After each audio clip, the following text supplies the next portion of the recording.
President, I call this meeting of the Margate Planning Board to order. Please stand for the flag salute.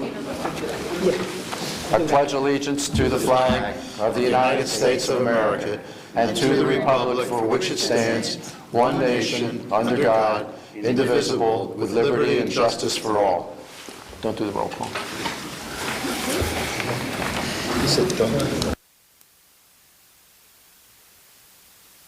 Plans for Stuart's really. Or I might have them if I have this. You know what? It's only site plan approval at this point. It's only site plan. We were swearing in of a new member. I mean, of a new member. James Galantino.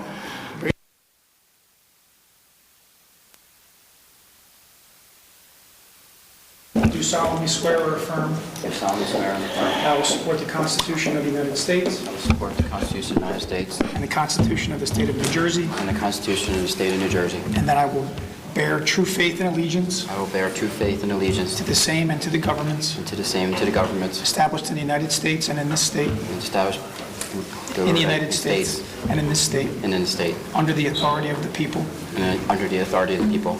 so help me God. So help me God. I do further solemnly swear or affirm I do Further further solemnly swear and affirm, that I will impartially and I will impartially and justly perform and justly perform all the duties all the duties of the office of Planning Board member all the duties of planning board member according to the best of my ability. according to the best of my ability. So help me God. So help me God. Congratulations. That's my honors fall asleep. Sorry about that. Get that out there. Sign there.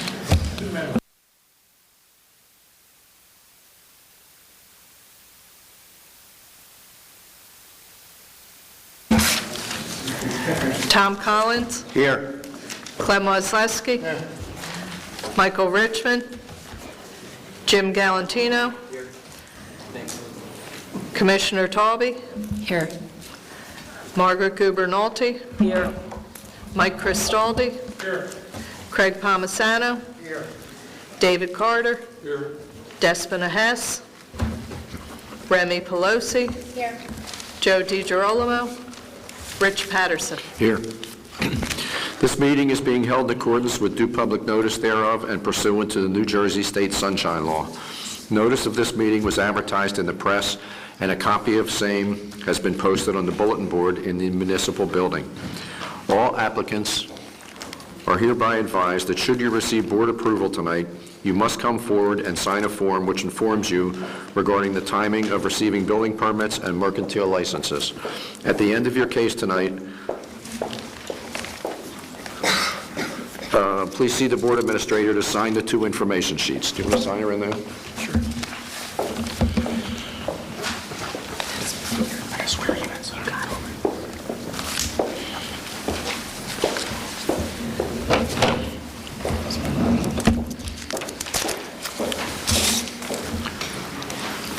You raise your right hand.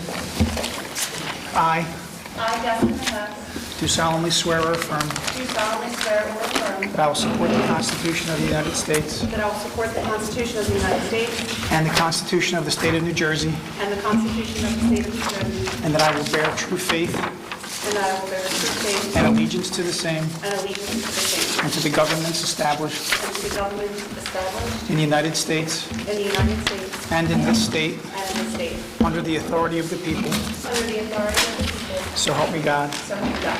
I do further solemnly swear I do further solemnly swear or affirm or affirm that I will impartially that I will impartially and justly perform and justly perform all the duties all of the duties of the office of Planning Board member, of the office of the Planning Board member very good, according to the best of my ability. according to the best of my ability. So help me God. So help me God. Thank you. Thank you. I'd like to hear a motion to approve the minutes of January 29th, 2015. I'll make a motion. All in favor? Opposed? Motion passes. I'd like to hear a motion for approval of resolutions and decisions.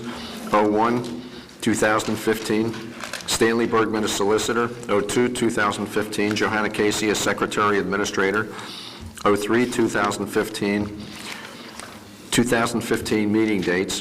04, 2015, Joseph P. Swift. 05, 2015, Peter Mucherone. 06, 2015, Stephen and Lisa Gottschalk. I'll make the motion. I'll second. All in favor? Opposed? Motion passes. First case is Margate Investment Group LLC, 7801 Ventnor Avenue, Block 205.02, Lot 1, in the CBD District to grant site plan for a new restaurant and a C variance for parking and possibly others. Taxes and water are current, and proof of advertising and notifying is satisfied. Mr. Rubin?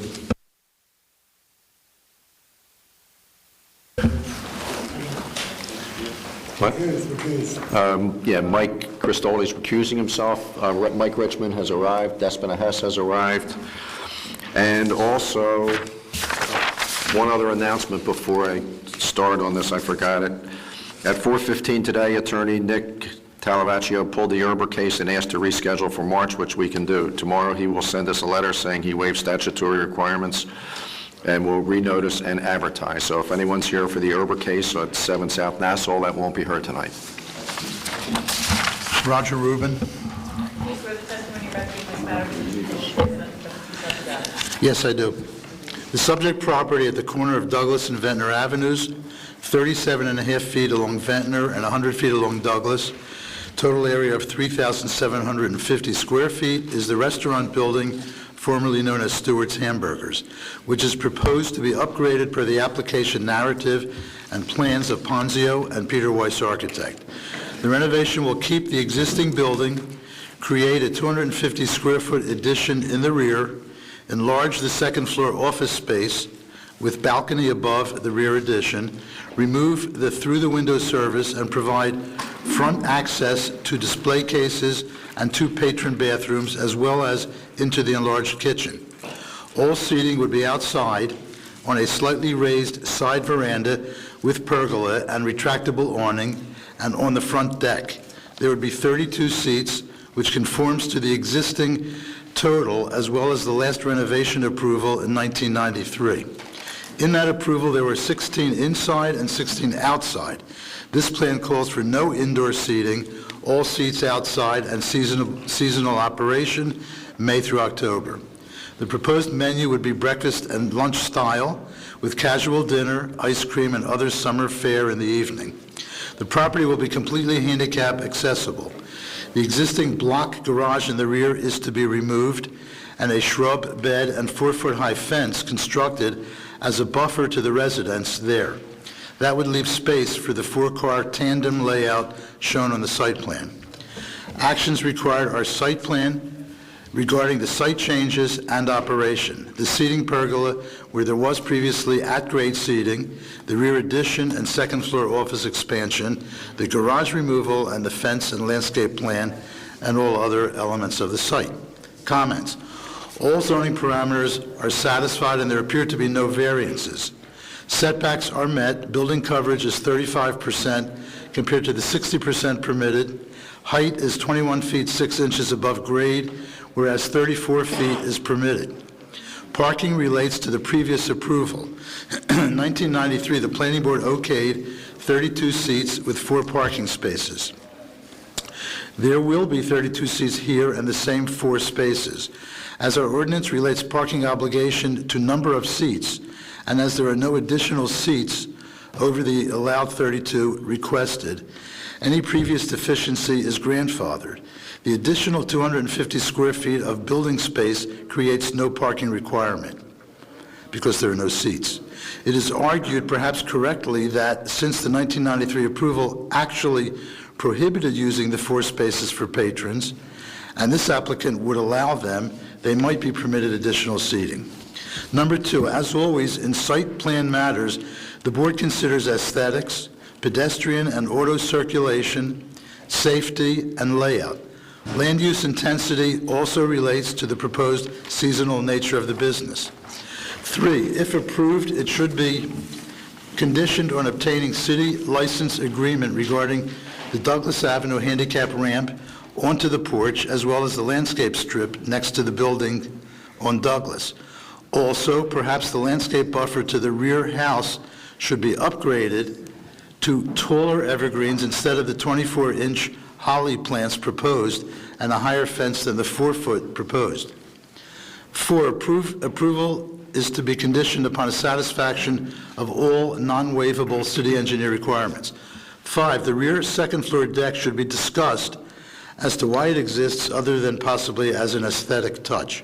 6, I agree that, as stated in the application, many of the 1993 conditions are onerous and not reflective of the philosophy in Margate of encouraging such businesses to flourish relatively unfettered, especially in the all-inclusive CBD zone, so that Margate meets its master plan objectives of commercial diversity serving the community.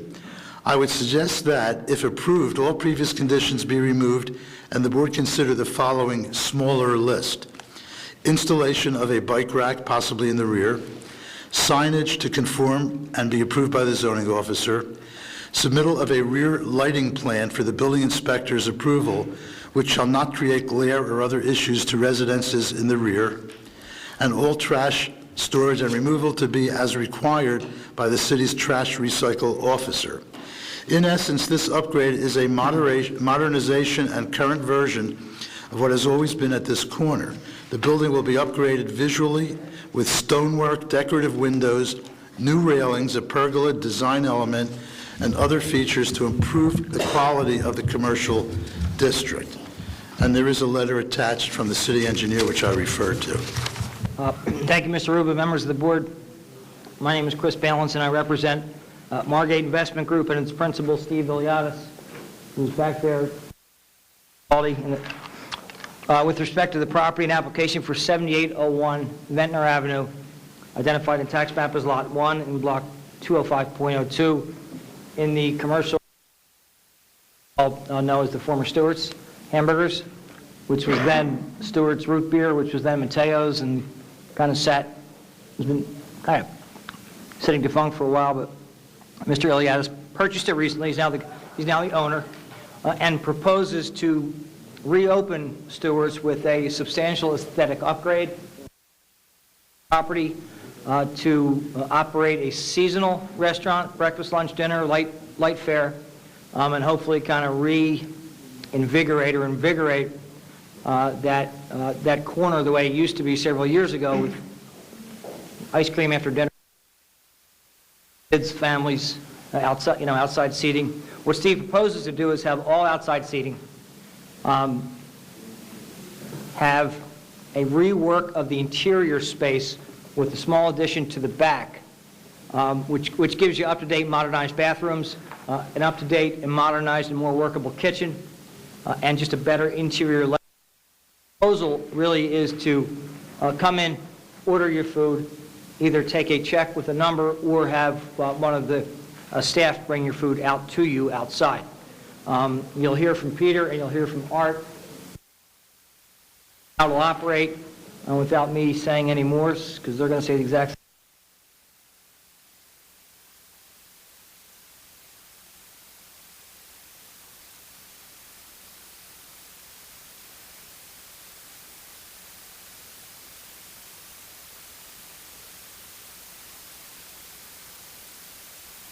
Will the board accept both Mr. Weiss's and Mr. Ponzio's credentials?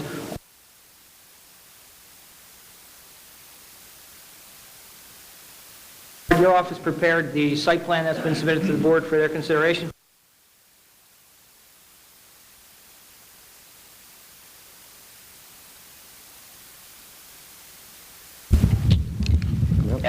If you would, give us a little background about the property as you know it from a planning perspective, and then we'll talk about what the proposal is and the relief that's requested. Certainly. There's two exhibits here before. Aerial view, a bird's eye view, if you will, Ventnor Avenue and Douglas Avenue. And there's the subject property with the word site pointing right. Very visible site. We all know it extremely well. We're surrounded in the area on the easterly side, residential,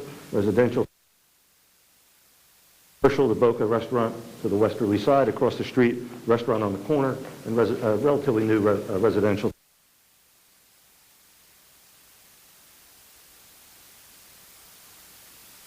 Feet along Douglas Avenue. Does that come out? Yeah. 100 feet along Douglas Avenue and 37.5 feet along Ventnor Avenue, 3,750 square feet.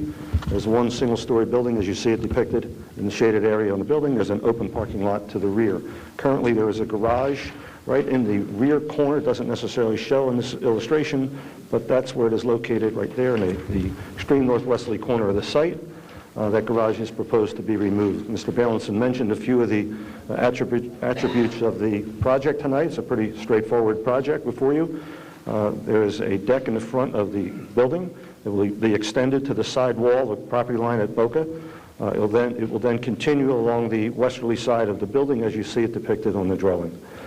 It will be roofed over on the westerly side with a retractable awning so that you can enjoy some outdoor eating opportunities there at times when the weather's a little inclement or for one reason or another when the pergola should be closed. There's a total of 32 seats, and as reported correctly in Mr. Rubin's report, there were 32 seats previously approved for this property, I guess back in 1993.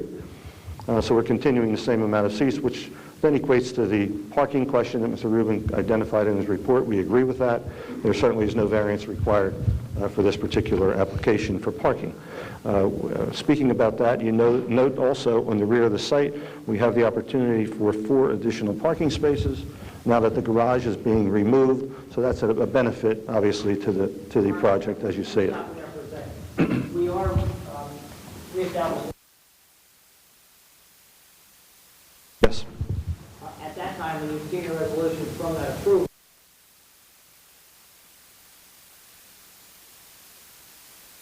Correct. we are now can make that parking available for customers, Yes. for patrons, for employees. With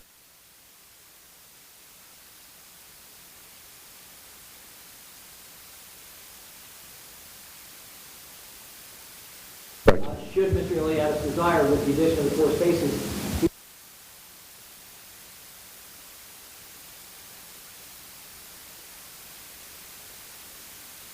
I would agree with that. Okay, oh, sure.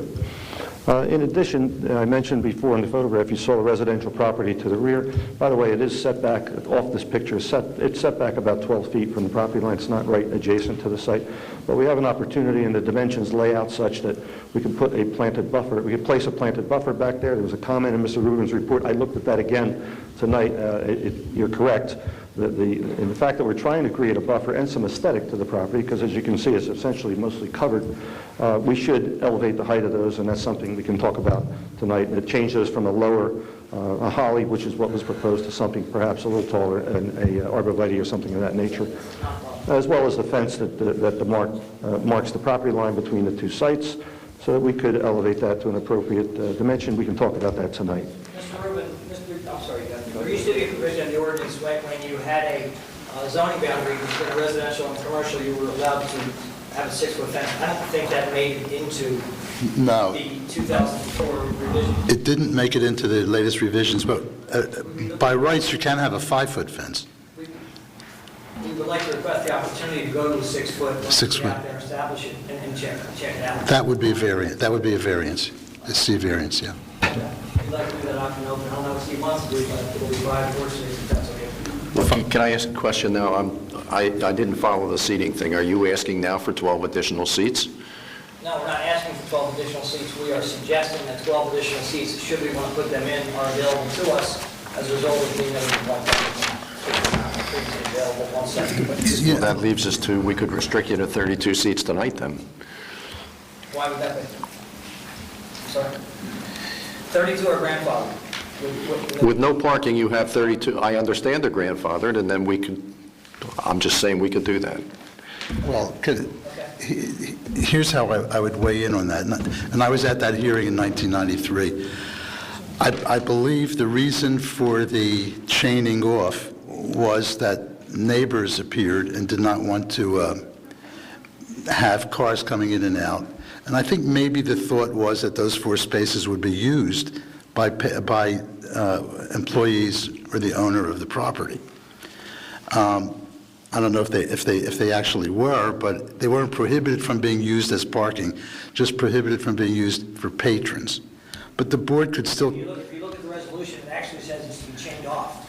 Right, but that doesn't mean... Specifically prohibited. No, I don't read that wording. I think it means chained off for use by patrons. The board could still consider the fact that now it's going to be able to be used by patrons. I think it might be something you would allow, but it's not, I don't think it's automatic. Well, you're allowed.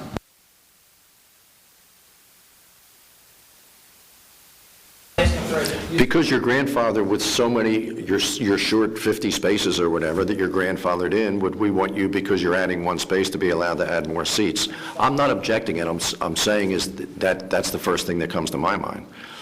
Chris, I would think that the deficiency would be reduced in an already overly deficient area, not increase seating capacity. I'm with Rich on that.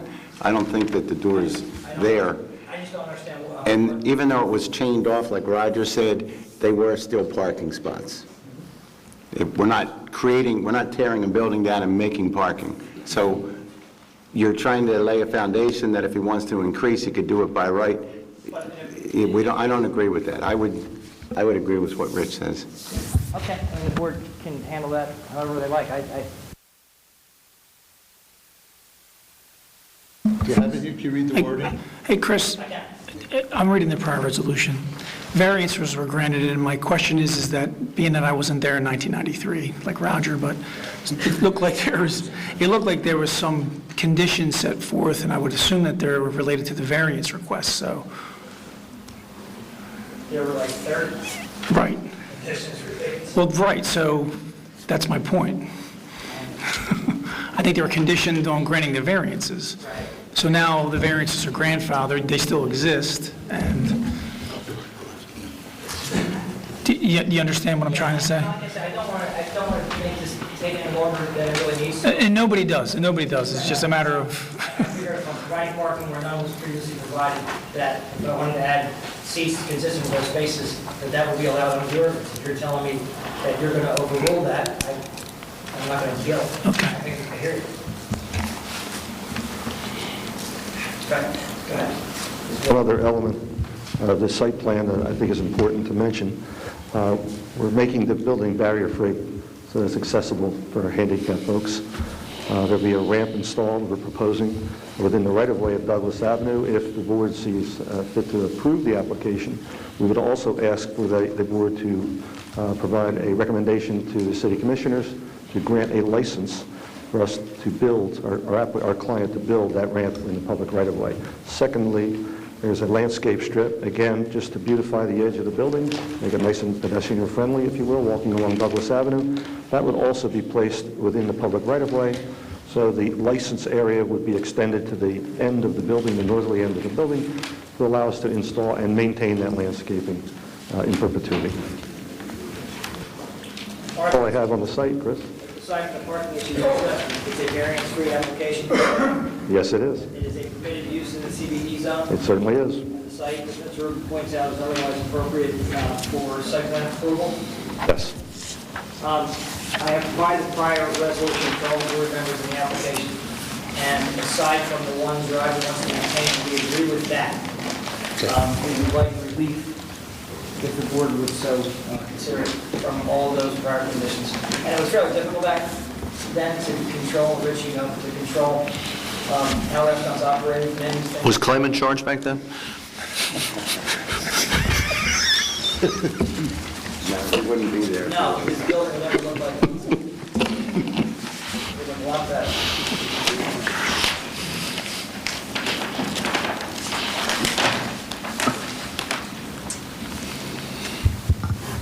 You guys are right. It says employees are owner and not patrons with respect to that parking. So I will deal with the 32 seats as grandfather. And I'll withdraw the request for the variance for a 6-foot fence, and we'll leave it at 5. Well, why not ask for the 6, and you could always go down to 5 if you need it? I mean, I think a 6-foot fence would be better for a restaurant, don't you? Sure. Why don't you ask for it? you noticed for that, Chris, right? Why not? You did your general suit. And site plan and annual variance. Okay. Pete, you want to tell the board, please, what you did touch up the building? No, it's not. Okay, the proposal is to take the existing building and gut it, completely redo the interior, the exterior. Currently, the access to the second floor is by way of a stairway, which runs up right smack in the middle of the building. So that makes the second floor less usable than it could be. Currently, there's some storage up there, and there's a small office up there. So by just removing the stair and moving it to the outside, we can gain more space. In addition, we were adding a dormer on either side for a little extra space up there. The addition in the rear is 10 feet. So we were creating this deck on the rear, which would be just over the addition part. So that would be a flat roof. So it acts as a deck, but it also acts as access to the second floor. So that's why we have the deck there. On the outside, currently the front porch is not accessible because it's a step up from the two sides, so you can't get to it from a wheelchair. So we propose to raise everything to the same elevation. As Art mentioned, put a ramp over on the Douglas Avenue side. So then the site becomes accessible, the building becomes accessible, and currently it isn't. The front deck, which is currently open, we're going to build a roof out there to cover the whole front deck area. And then on the side, the space between our building and Boca, which is kind of basically a wide alley, we're going to put what'll probably be a wood structure with a retractable awning on it. So, you know, when it's raining or the weather's not so great, we can cover this area. And then when it's nice weather, we can retract it, probably towards the rear. So that'll provide a nice area out there for seating. And as it's proposed, we have no seating on the interior. The expansion in the rear allows us to provide some space for handicap bathrooms and some expanded kitchen area. Do you have a question on that? The wall at the back of that outdoor area, Yep. yeah, is that going to be perforated or any way to let the air through so it'll ventilate?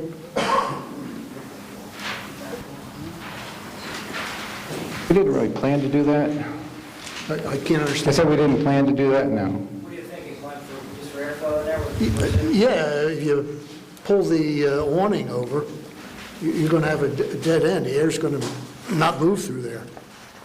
Something we will absolutely consider when we get to that point. Right now, we're trying to keep patients from circulating the building, going down to the residential area, which is kind of purpose. You got a door in there, you lock the door, but there's any number of ways you can make a perforated wall. Depending on the actual awning structure, it might just be open above the wall, because there's going to be a space, you know, probably a triangular shaped, gable kind of shaped awning that slides back and forth on the track.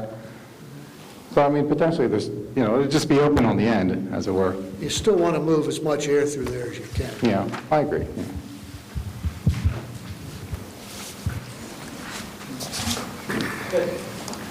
No, we have another question.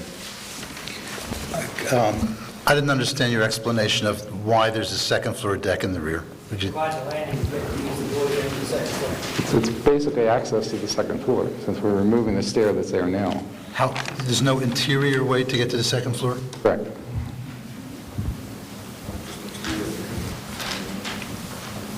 A public use, so it's just for the store owner, basically. Okay. Thank you. And we're okay with all of the proposed conditions set forth in the project memorandum, so long as the prior conditions are delivered. That's all I have. The operator is here. What's that fence provision? Chris, can I mention it, Mike? Say this.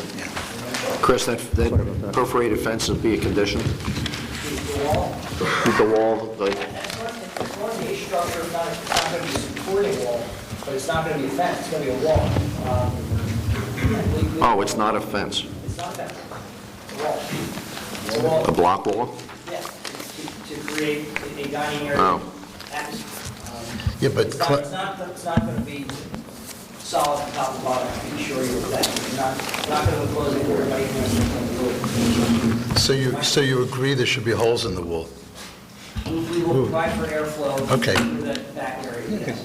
Through the wall? Through the wall. Somehow,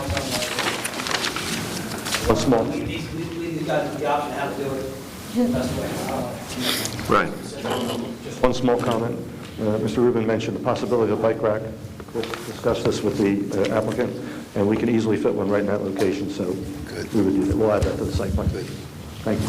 I talked to Louis Friedman at Boca extensively, over twice. matter was adjourned once. As you see now, this is something that the commercial property in the area is fully safe. Any other questions from the board? Lou was going to point us to work. Yeah, Ryan, I apologize for what I was thinking. Is there anyone here from the public that would like to comment? Please come forward. Please come up and be sworn in. I just want to see the pictures. We'll come up and look. Feel free. Peter, you want to explain anything to him? He's just looking.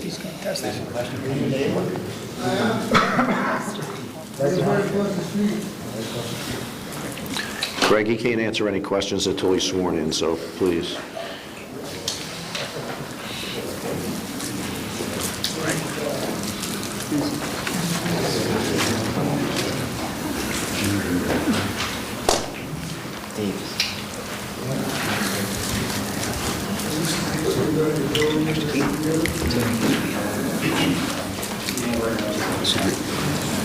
This is sort of like a bridge, or something. This business is very relaxed.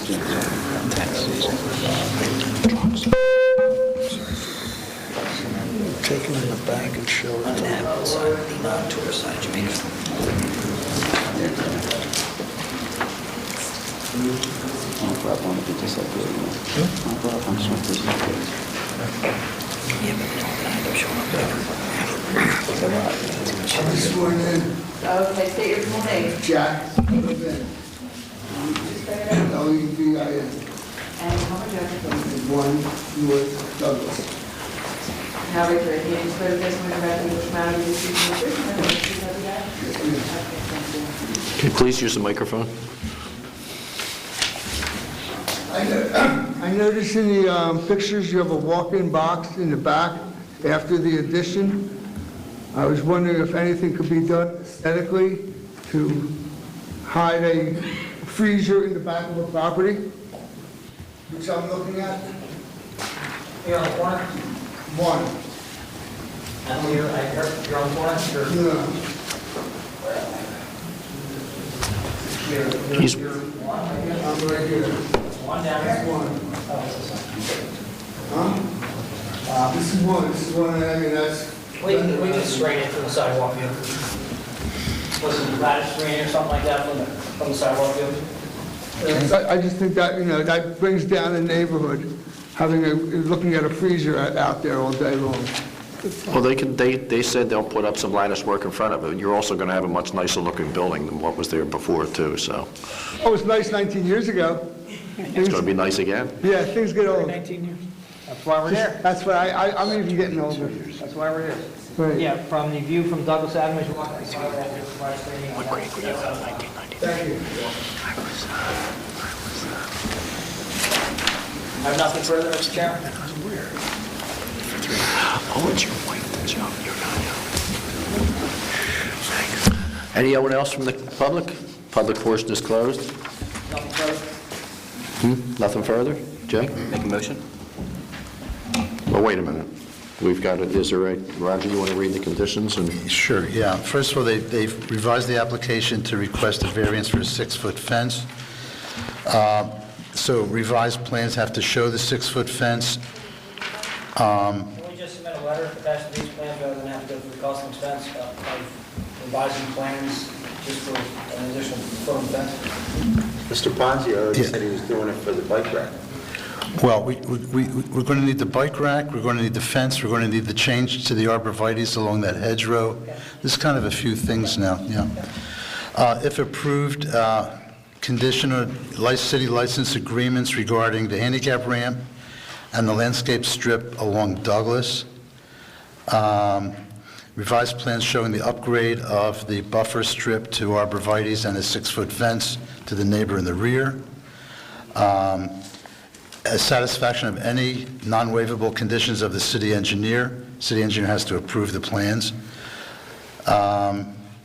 Removal of all of the 1993 conditions and substitution for those the following 4: installation of a bike rack in the rear to show that on the plan, signage to conform to the ordinance, a rear lighting plan for building inspector's approval to not create glare to residences in the rear, all trash storage to be required, and removal to be as required by the city's trash recycle officer, a lattice screen to cover the freezer and buffer it visually from the neighbors across Douglas Avenue, and the wall at the rear of the pergola area to have some perforations in it at the discretion of the owner to provide for air circulation. Do I hear a motion with those conditions? I make a motion.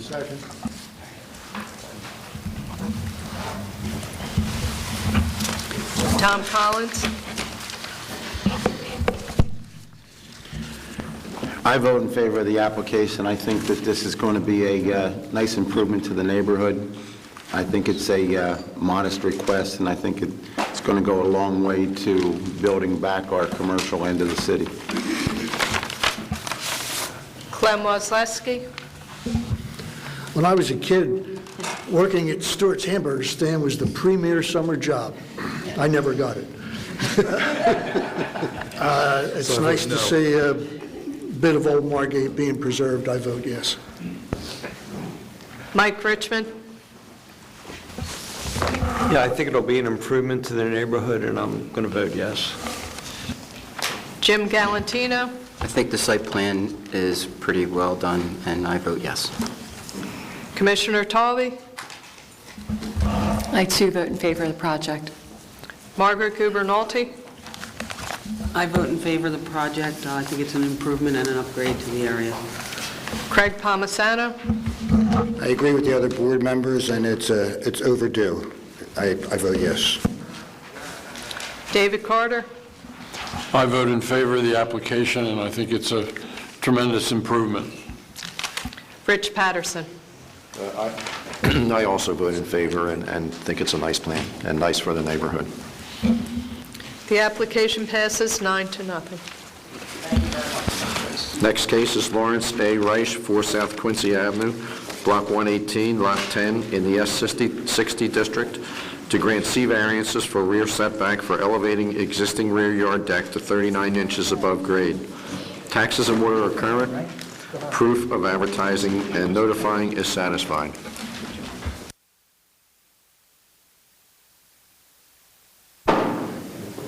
Roger Rubin? Yes, I do. The subject property is a 2.5-story brick single-family home on an irregular lot of 100 by 80, having a total area of 8,282 square feet. The house was the subject of a variance application in 2010 related to a pool house within the garage, but the project did not go forward. In any case, there is in the rear a low, uncovered deck built to code at 18 inches above grade and set 3.75 feet from the rear property line. This deck is accessed from the house by 2 steps directly out of the house with no outside landing at the top of those steps. Per the plan submitted via architect Craig Dothe, the applicant proposes to raise the deck on essentially the same footprint and at the same distance from the rear property line to match the elevation of the house as well as the side deck, which is already higher. The Dothe plan says the new deck height is 3.1 feet above grade, which is 37 inches plus or minus. There is an extensive landscape buffer behind the rear of this deck with high evergreens on the applicant's side and even higher, about 10 feet arborvitae, on the rear neighbor's side. The variance required, per the ordinance, decks above 18 inches over grade must meet principal building setbacks, which in this case is 16 feet. Proposed is a setback as existing on the lower deck of 3.75 feet. Comments. Site visits would indicate to board members whether or not this variance creates issues for the rear neighbor of noise, privacy, or aesthetics. 2, the vegetative screen is excellent, one of the more impressive ones throughout Margate. Nevertheless, there is one window in the home to the rear which would see a bit more of the people and activity on this raised deck. The testimony of these neighbors, if provided, would be helpful regarding that window. It is doubtful that raising the deck would create any issues regarding at-grade poolside activity of the rear neighbor due to the evergreen screen. The proposed higher deck specifically specifies no roof or awning, and that could not be abridged if this is approved. 4, in other words, that would need another variance if you decided to put a roof on top of it. There is no question this would be a safer deck, eliminating a serious trip hazard coming out from the house. Finally, the applicant should be asked if any changes to the rear yard lighting are proposed as part of the project. No other conditions suggested at this time.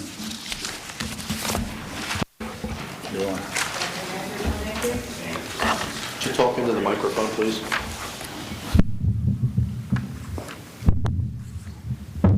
My name is Lawrence Rich. R-E-I-C.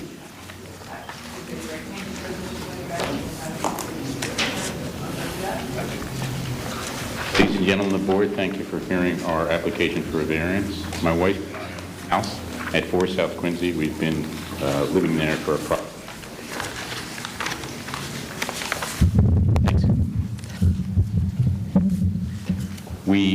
We currently have a rear deck on our home that is creating a hazard in the egress and ingress to our kitchen. I'd like to request that the deck be raised to approximately 37 inches above grade. And for information about that, I'd like to turn to Mr. Dothay, who has created a plan for that variance. Thanks. Craig Dothay.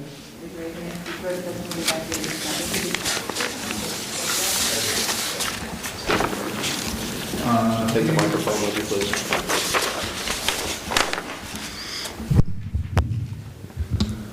A few years ago, we renovated the structure, the whole house, and the garage immediately behind, which is, separate from the house. Did a lot of landscaping and that sort of thing, and a lot of the paving.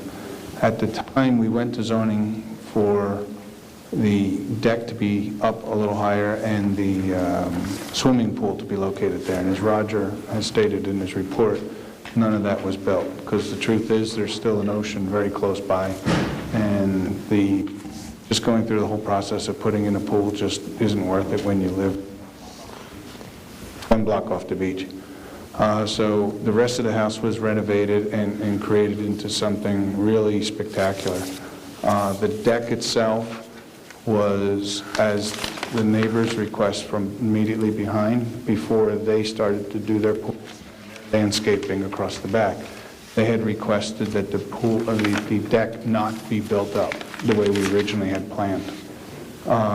So what we did was we came up with a plan to lower the deck. These are pictures of the deck where the 2 sliders are located here right off of the kitchen. The kitchen is back here and then the eating area is right here. So these 2 sliding glass doors let in all the light back into the house, which is really quite a special place. And like Roger said, we have steps right immediately next to these sliding glass doors. The idea was that we had designed the deck to be a specific size so that it accommodated a table and a couple of chairs, and then we pushed it down and put these 3 risers in there. It legally, like we could do it according to the building code, but we all knew it wasn't optimum. But it was the only way we could deliver the type of lifestyle that we envisioned for the Reichs and that they envisioned for themselves. At the same time of, getting along with their neighbor from behind.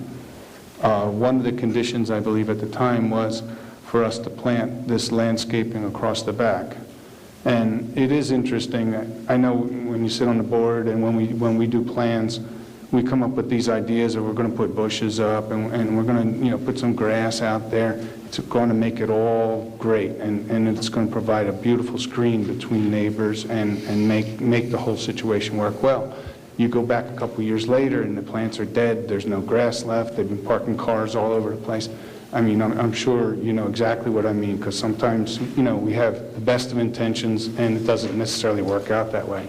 However, in this particular case, you can see the vegetation that the Reichs have planted back there grew up considerably. And that's exactly the way they want it to be, so that it's just the vegetation of green right behind their place.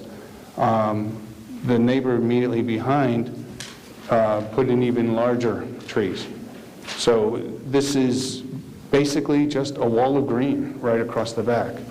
So the net result, they did it because they put a pool behind their place and they didn't want the Reichs looking back into their space. So the idea is that this vegetated screen is an extremely mature vegetated screen. So if we go and we raise the deck back up again now, back to where we originally wanted it to be, it actually, to create a safer environment here for the house, it actually has no negative impact to the neighbor behind.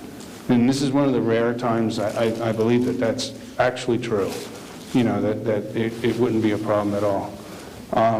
One of the things about raising it up, it would now be even with the deck that we have right on the side here. You'd be able to walk right out from the house onto your deck and then be able to utilize that area in the summertime in a much better fashion. As far as all the other aspects of the house, a lot of times we're always working on small pieces of ground and we always have setback issues, and we might be, say, pushing a house, you know, towards the left when we have a non-compliant issue on the right, or sometimes we're putting a third floor on and we step them in, you know, just to get around the zoning ordinance, things like that. In this particular case, this house is rather large and rather stately.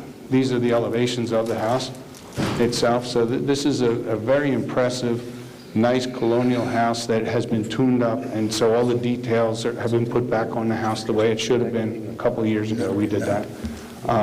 So it's quite a nice house. It has very large setbacks. It's 24 feet from the side, 13 feet on this side. It's more than compliant for the front yard, and it's compliant for the rear yard.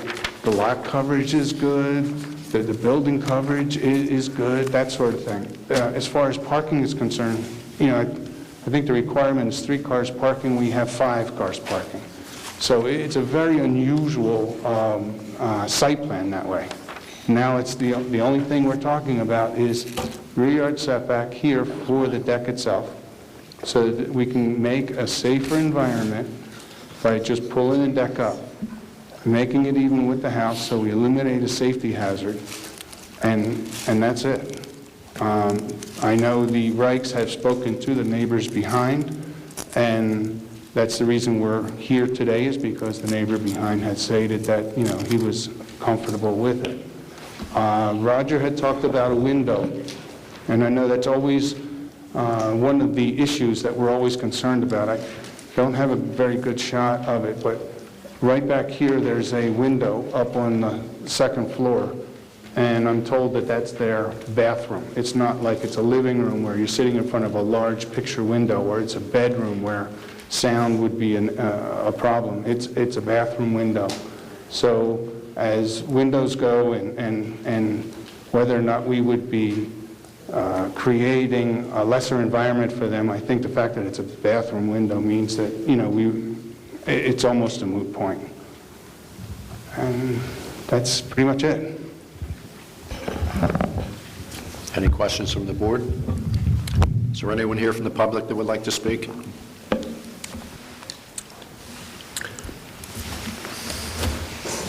Please come up and be sworn in.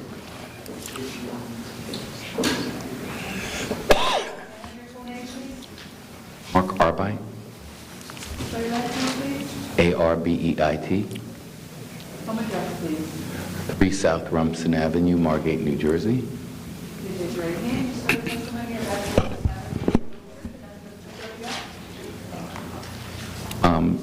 I'm a neighbor behind Reichs. They're great neighbors. We have no problem with the proposal. The only suggestion that I have is that originally when they had made that request, our biggest concern was privacy because of the grade. We had a restriction on the height of our own landscaping to a certain height. And because of their height of the new deck that's proposed, we would want not to have any restriction on allowing our natural landscaping to continue to grow, because otherwise it might impede. I think that restriction was on the size that you planted. I don't think it was a restriction on how it would grow. That's the only concern that we would have. Did they take their Otherwise, lights down that shined on your yard? Excuse me? Did they take their lights down that were shining on your yard? No.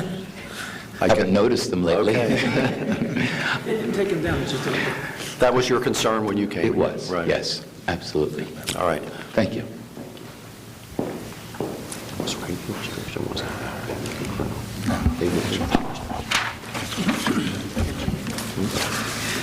I was just going to make a motion. So your motion as submitted, there's no conditions, is there? No conditions, right? I'll make a motion. No conditions. Okay, no conditions. Jim? Who'd you get to make it? Jim and Clem.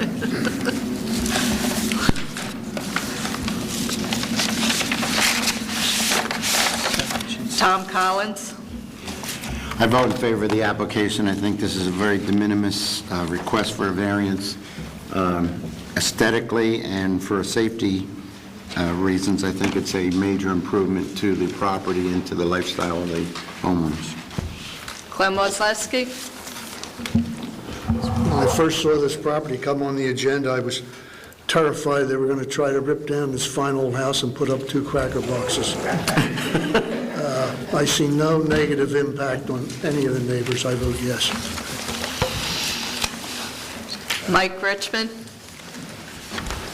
Yeah, I think as long as the neighbor directly affected is in agreement, that I think it's a good idea. I approve it.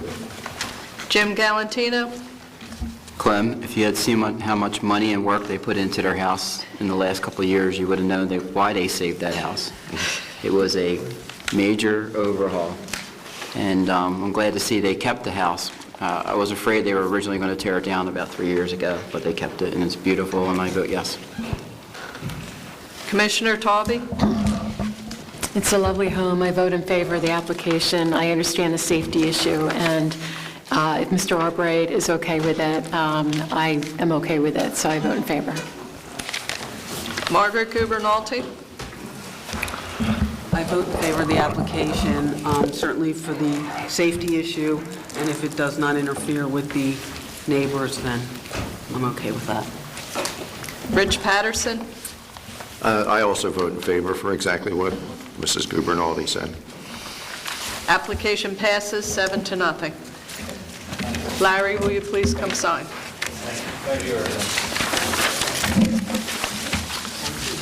Next case is David and Cindy Hark, 342 North Rumson Avenue, Block 619, Lot 19, in the S40 district to grant a C variance for deck elevation, building height, and possibly others. Taxes and water are current, and proof of advertising and notifying is satisfied. Mr. Rubin? Roger Rubin? Yes. The subject property is vacant land, being a recent demolition, measuring 70 feet across by a depth of about 70 feet to the bulkhead, totaling 4,888 square feet in all. It is proposed via the architect OSK Design Partners plan as submitted to construct thereon a 2.5-story house with 6 bedrooms and 4 parking spaces as required. After the application was submitted, it was determined that the front setback as designed is shown at 11.48 feet to the house front wall, whereas the 200-foot survey for house walls requires 13.58 feet of setback. Discussions with the applicant's representatives indicated that there was and is no intention to request a front setback variance at this location, and that at some point substitute plans will be submitted to eliminate this nonconformity. Variance is requested. Elevation of the rear deck. The rear waterfront decks by our ordinance are limited in elevation to 9 feet NGVD 1929, which translates to 7.7 feet, and AVD 1988, which is the current method of measuring. The proposed deck behind the house is proposed at 9 feet NAVD 1988, or 1.3 feet higher than presently allowed. side setback of a portion of that rear deck that wraps around the side of the house. 9.83 feet of setback is required versus 3 feet as shown. Total house height. Permitted height is 28 feet above elevation 11. The plan shows 29 feet above 11 or 28 above 12 where the applicant wishes to place the first floor. Comments. As to the height, the applicant will provide testimony regarding the reasons. It appears the total crawl space, quote unquote, is about 8 feet, which of course does allow for some underneath parking. The board's judgment as to relative impacts on neighbors and the zone plan is relevant. 2, there must be a condition, if approved, that there be no other variances uncovered in the revised plan, and that the zoning officer can return the matter to the planning board when, in his judgment, non-variance changes might have affected a vote. This relates to the fact that the applicant will revise the plan to show a conforming front setback of 13.58 feet. 3, as to the rear deck elevation, it appears to have minimal impact, if any, on the one affected house to the left by virtue of the elevation of that house's upper rear deck at 10.4 feet NAVD 1988, as well as the turning of the bulkhead so that views are not apparently impacted toward the open bay. 4, 8 sets of revised plans would be required per and subject to the condition above.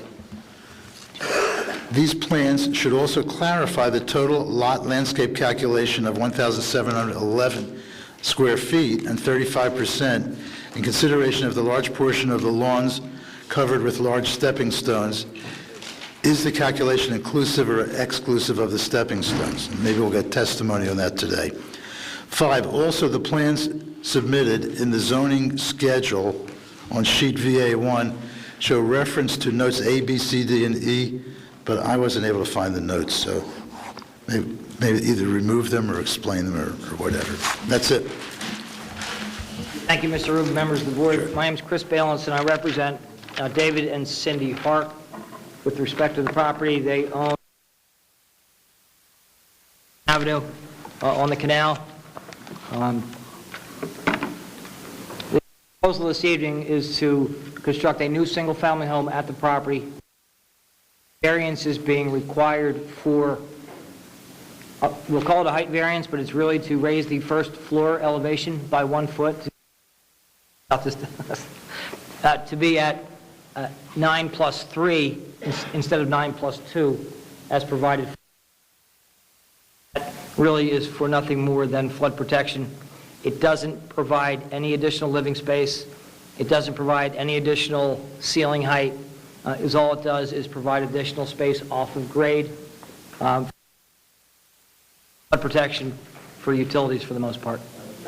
So the house will be 29 from 11 or 28 from 12. I mean, the house is still, depending on where you take it from. The other variance will be for the elevation of the rear deck, as Roger pointed out, about 1.3 feet lower than where we propose it to. The deck is still not at first floor by any stretch of the imagination. It's still going to be about 4 steps out of the back door to the deck. We just wanted to bring it up a bit in light of the elevation of the first floor and in light of the neighbor to the south whose deck is substantially higher even when we're at 9. That would be our esteemed engineer's house. And it really doesn't affect Mr. Wahlberg's house at all. Ed's deck is higher and the house sticks out further into the canal. With that, I'd like to introduce Paul Kiss, project architect, who can walk. I can tell you the front yard setback issue did arise right around the same time we were all dealing with the front setback ordinance. When Paul he did the average, and he put the house, he put the face of the house where the face of the porch should be. Face the house has to be further back. That's all he did, Mr. Rubin, so you know, there was no interior redesign. It was simply compressed. It's the same exact house, it's just down. And Paul can show you that at home. Paul will be sworn and then Just state your name, please. Paul Kiss, K-I-S-S. Raise your right hand. Yes, I would. Paul, you're a licensed professional architect in the state of New Jersey? Yes. You prepared the plan submitted to the board for your consideration? Yes. On behalf of the Hearts? And you have not worked on Margate on that take-on? Yes. The board looks at Mr. Kiss's? Yes. Paul, if you would, without me asking you a million questions, explain the property to the board and then kind of walk us through the project and the legal stuff. The site plan shows the overall footprint of the house with the first floor, first living floor shown. Rumson Avenue toward the bottom of the sheet, entry steps, and the living area in the center here, and then a doorway walking out to a landing, and then down to the deck, which we're proposing at elevation 9 in AVD. To the right side is an elevated swimming pool that's level with the deck. The deck wraps around that pool, and steps bring you down into the yard area there. On the right, on the left, there are steps that lead down to a landing that's level with the fixed pier that goes out to the docks, and to a set of steps coming down to grade. The parking is provided up the left side and in front of the left half of the house.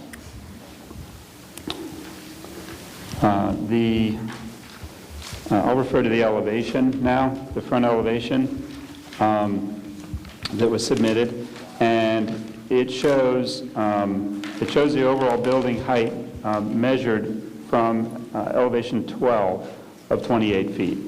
So, as Mr. Balanson said, the house, as designed, is the same height of house as if we were building from base flood elevation +2, but we're asking for base flood elevation +3. Stop you there for a second. Mr. Waller's partner who prepared the report, in fact, points out that if you raise a house, the state regulations allow base flood first floor +3 as a general standard. Yes. Could you explain, what was that again? Be more specific. That's only... Sure. Speak. I'm waiting for everybody with this stuff. It's my understanding that the state allows first floor +3 when you are raising a house following a storm as a standard, so long as that is not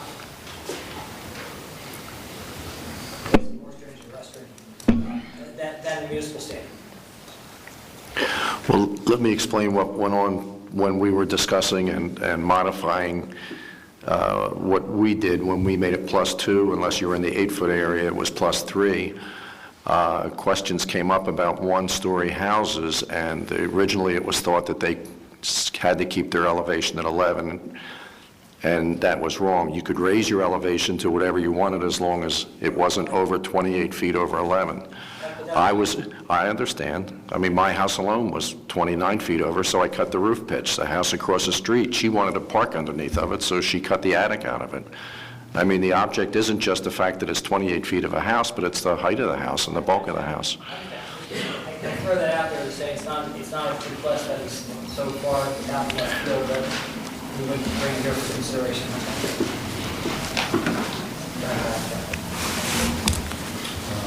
While we're on that subject, we can finish up the testimony.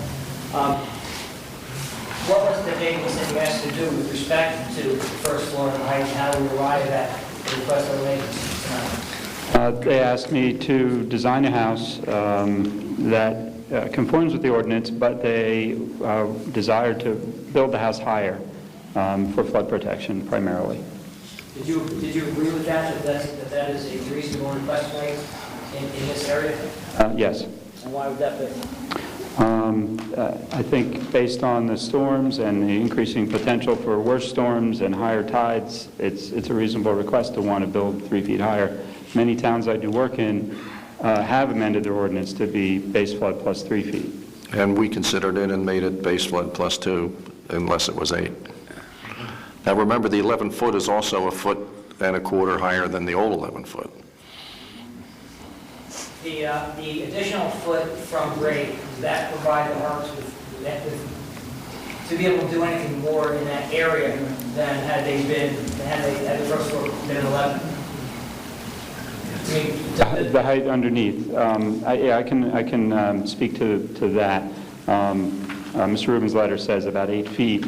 We actually did a study, and I can submit if you would like a diagram, but there's the area of the house above where you see the door for access to storage under the front door would be a little bit under 7 feet.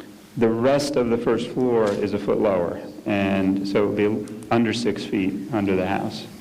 So not really practical for parking. Storage could happen under there. You have parking under the house, or you have storage under the house? Storage. There's no parking under the house. So the uses under the house haven't changed from Well, that's what I'm sorry, I don't mean to belabor this, but that's what I don't understand. So you could not lower the house a foot? It doesn't affect the underfloor? Absolutely lower the house. But you're saying safety from... Exactly. Yeah, okay, I just think you're stretching it on a safety issue. Can I ask one question here? Is the first floor 9 feet or 8 feet? It's both in the plans. The ceiling height is, On one page, it's 8 feet, on another page, it's 9 feet. The front of the house where you walk in, it's 8 feet, and then that's just at the entry, and there's one room in the front of the house, a TV room. You step down, the rest of the house is a 9-foot ceiling. And one other question. What's the pitch on the roof? I did do a diagram that shows all the roof pitches. They're all greater than 5 and 12. They're different, but they're all greater than 5 and 12. Yeah, there's one here. They're all 512, or they're... 5 and 12 or greater. It's not on your submission. I did that as a reply to the comment. I think it was a top floor. I'm having trouble bidding this out.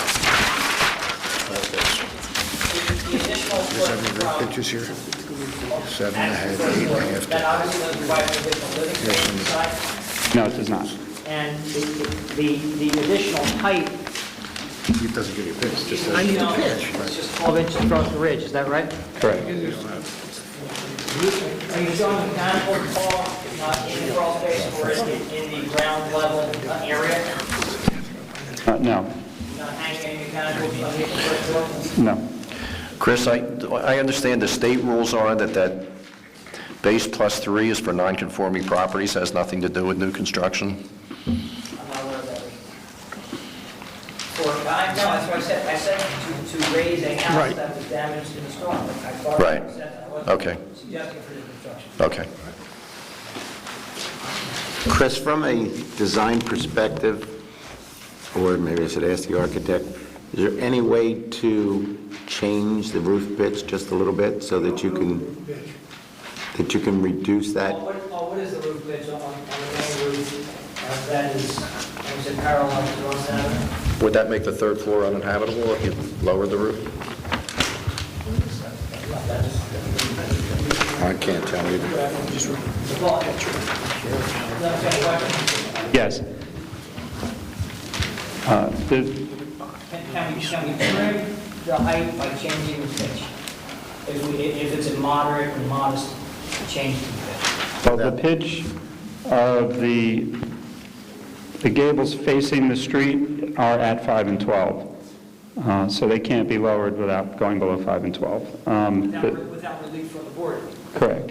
They can be lowered on paper with a pencil?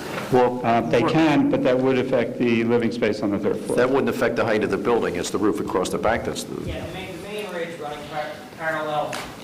Yes. To drop this ridge, this pitch would need to be lowered, along with everything else. Would it make the upper floor uninhabitable, but to drop that? Yes, it would reduce the size of it substantially.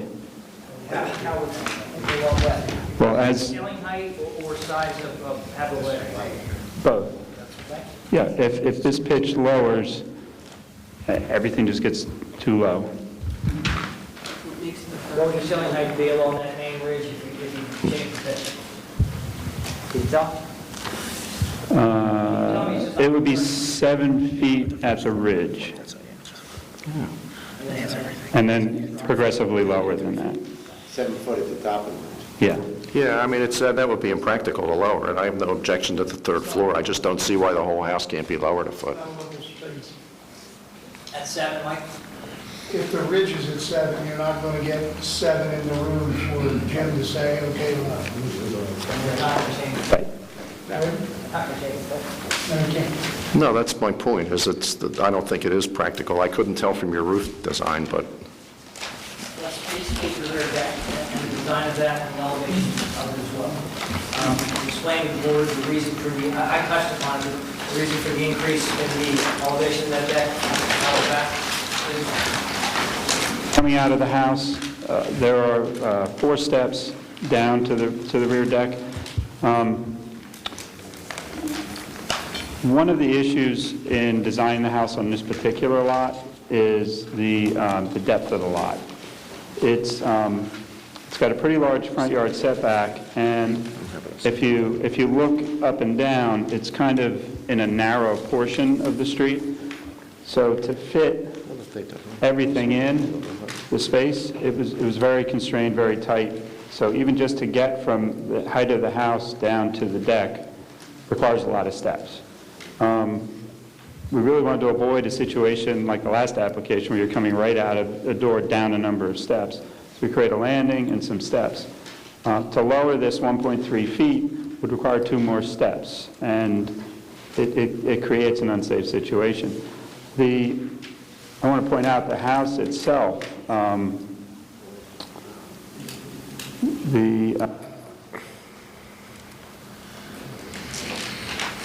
I think the building coverage is somewhere around 35%, or 50% is allowed. So the footprint of the building is much smaller, which speaks to the tightness of the lot.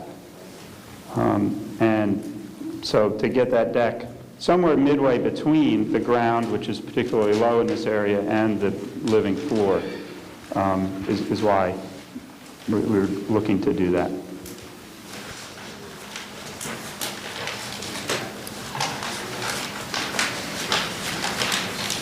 Well, you're going to submit a revised plan with existing size of pavers that you're talking about to show that your landscaping does in fact conform. Yes, on the original plan, we actually didn't count the pavers, which we found out we were supposed to.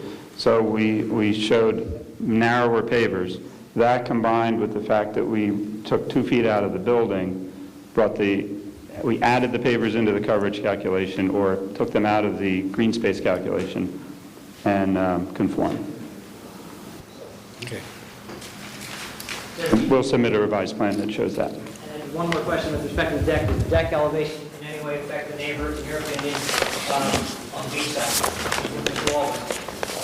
No, this upper deck, there's a lower deck at the dock level, but there's an upper deck that's over a foot higher than the proposed height of this deck. And the bulkhead, The bulk. line of bulkhead application, is that also benefit the wall with respect to any view obstruction? That's correct. It goes out further to the water, and again, in this part of this street, this bulkhead is closer inlandward. That's what I'm saying. And would you plan to report what That's separate, side but yard variance is needed with respect to deck elevation as well as a little bit we're saying the same thing. Yes. That small platform side? Yeah, this shaded area in the side yard is an area of deck that's forward of the rear setback line, and it completes a level patio area around the pool, so it allows for safer use of the pool. If that deck was not there, you would have the edge of the pool and then about a 5 or 6 foot drop off. So it really enhances the safety of the pool and being able to get around the steps to get down to grade. And the area of this deck, since we moved the house back 2 feet and shrunk everything, this area is going to get about 20 square feet smaller than what's submitted now, because everything shifts back. Because of the compaction, so to speak, of the house? Because of the compaction of the house. Thank you very much. Any other, Clem, any question? yet. Okay. I have one question I'd like to ask of Mr. Galantino so I could get my head straight on this height issue. With FEMA, and because of the location of this property being right on the canal, and I know the new FEMA maps are coming out, and then they're going to probably revise. I would assume that 12 is going to eventually be the norm on the canal with the V-zones. Can you give me some insight as to what's going to happen? Because it's going to happen pretty quick over the next 5 to 10 years. There's no changes to the canal. There's no V-zones. The V-zones are gone. They're only on the beach. There has been a couple of properties that were along, I guess you want to call Wilson and Harding Avenue, that were higher elevations, were actually put into a different category, but they're not in the V-zone.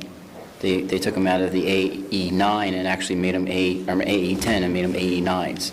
So I don't see any changes to the canals. So then, based upon your experience and your opinion, what's going on, is it very beneficial to be at elevation 12 there on the canal, or is 11 more than sufficient? I mean, that's 2 feet. I mean, you know, at some point you got to wonder how many steps do you want to get in to go into your house? I mean, right now you're looking at 12 steps. Is that right, Clem? 12, about 12 steps. I'm just talking about flooding and safety. That's all. Not. This is what we just did. Right. We just came up with this. I mean, it's a year old, and these are the new rules we came up with, and we went more than what the state recommended or what FEMA recommended. We have the highest state rating. Me too. Did they not just raise the elevation of the height in Ventnor? Just a question. They did. Only for, I think, non-conforming rebuilds. They did. They might have done. New construction. They did 3. Not new construction. No, they did. I don't have any more witnesses, I know what that's from. Okay, is there any other? They did 2, but then they did 3 for non-conforming structures or rebuilds in the same footprint. They allowed them to rebuild them. And you allowed 3 feet. In fact, I might have. While we're talking, Mr. Chairman, I'm going to break this into 2 votes. Variance from that. We are. I think Ventnor did do 3 feet. Is there anyone here from the public that would like to comment? Public portion is closed. Any comments from the board? There's going to be 2 votes. There's going to be a vote on the first 2 together regarding the deck, and then the second vote on the roof height. Any other comments? Okay, would you? Okay, so the first vote is for C variances for rear deck height and side yard setback. The requirement for rear deck height is 9 feet, 1929 data. Proposed is 10.3 feet, 1929 data. Side yard setback for the rear deck requirement is 9.83 feet.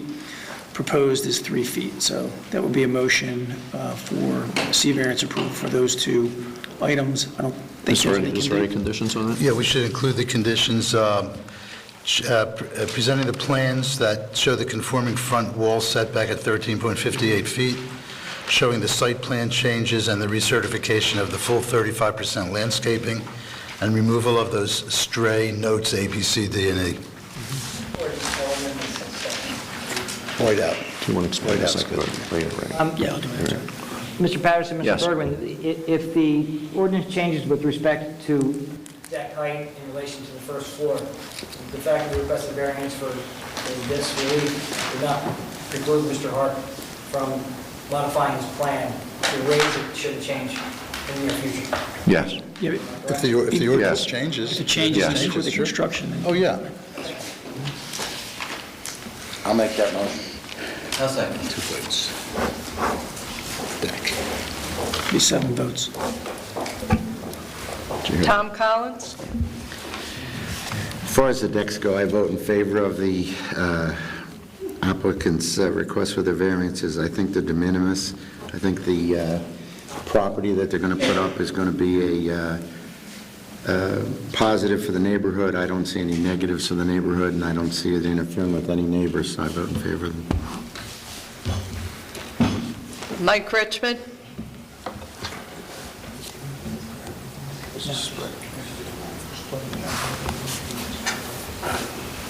Yeah. Yeah, as far as the deck elevation goes, I don't see any impact on the neighborhood, and I don't see any detriment to the neighborhood, so I'm going to vote for it. Clem Osleski. Negative impact on the neighbors of the higher deck and a little bit more deck is negligible. I vote for it. Jim Galantino. I don't see any neighbors that came out to object to it, so I think it's not going to be a detriment to the neighbors, and I vote yes. Commissioner Talby. I agree with Clem and Jim Galantino. I vote in favor of the deck. Margaret Gubernalty. I vote in favor of the deck for the same reasons previously stated by the board members. Rich Patterson. I also vote yes for the same reasons mentioned by board members. The deck portion of the application passes 7-0. And the side yard setback. And the side yard setback. Stan, would you read the next motion? The next motion would be a motion in the affirmative for C variance for height of the principal structure. The requirement is 28 feet over elevation 11. The proposal is 29 feet over elevation 11, or a 1-foot height variance. So be a motion, please, in the affirmative for that. I'll make that motion.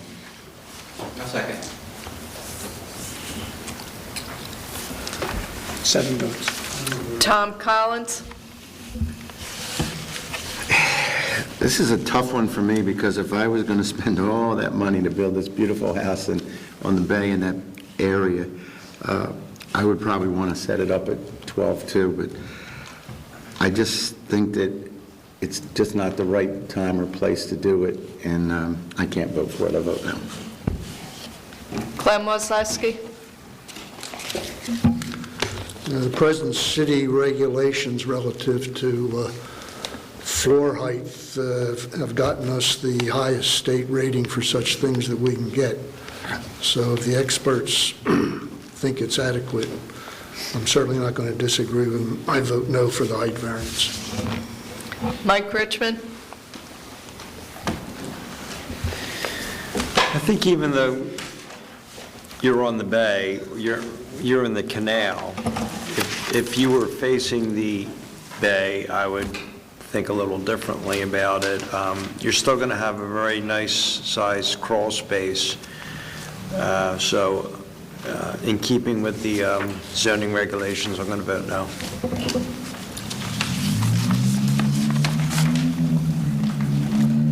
Jim Galantino.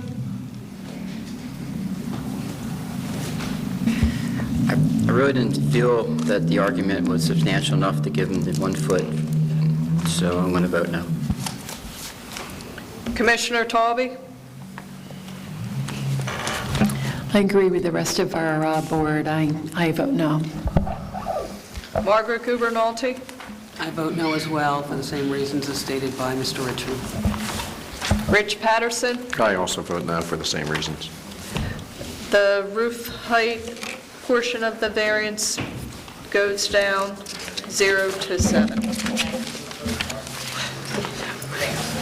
Chris, will you sign that?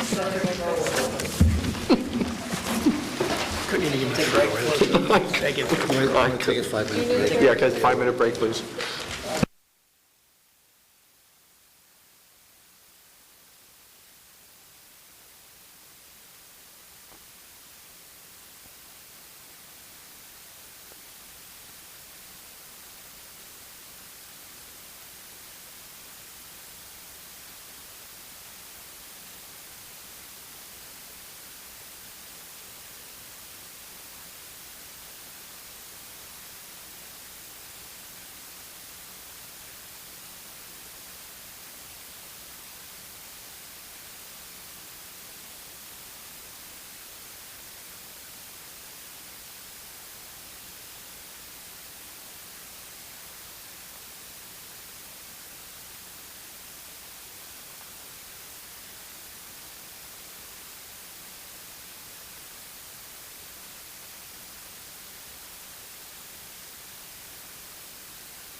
bring in Leo over and say good morning.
Okay, we're back in session. The next case is Sea Grapes Property LLC, 16-20 South Douglas Avenue, Block 105, Lot 7, in the CDB District to grant site plan, D, and C variances for rooftop deck and parking and possibly others.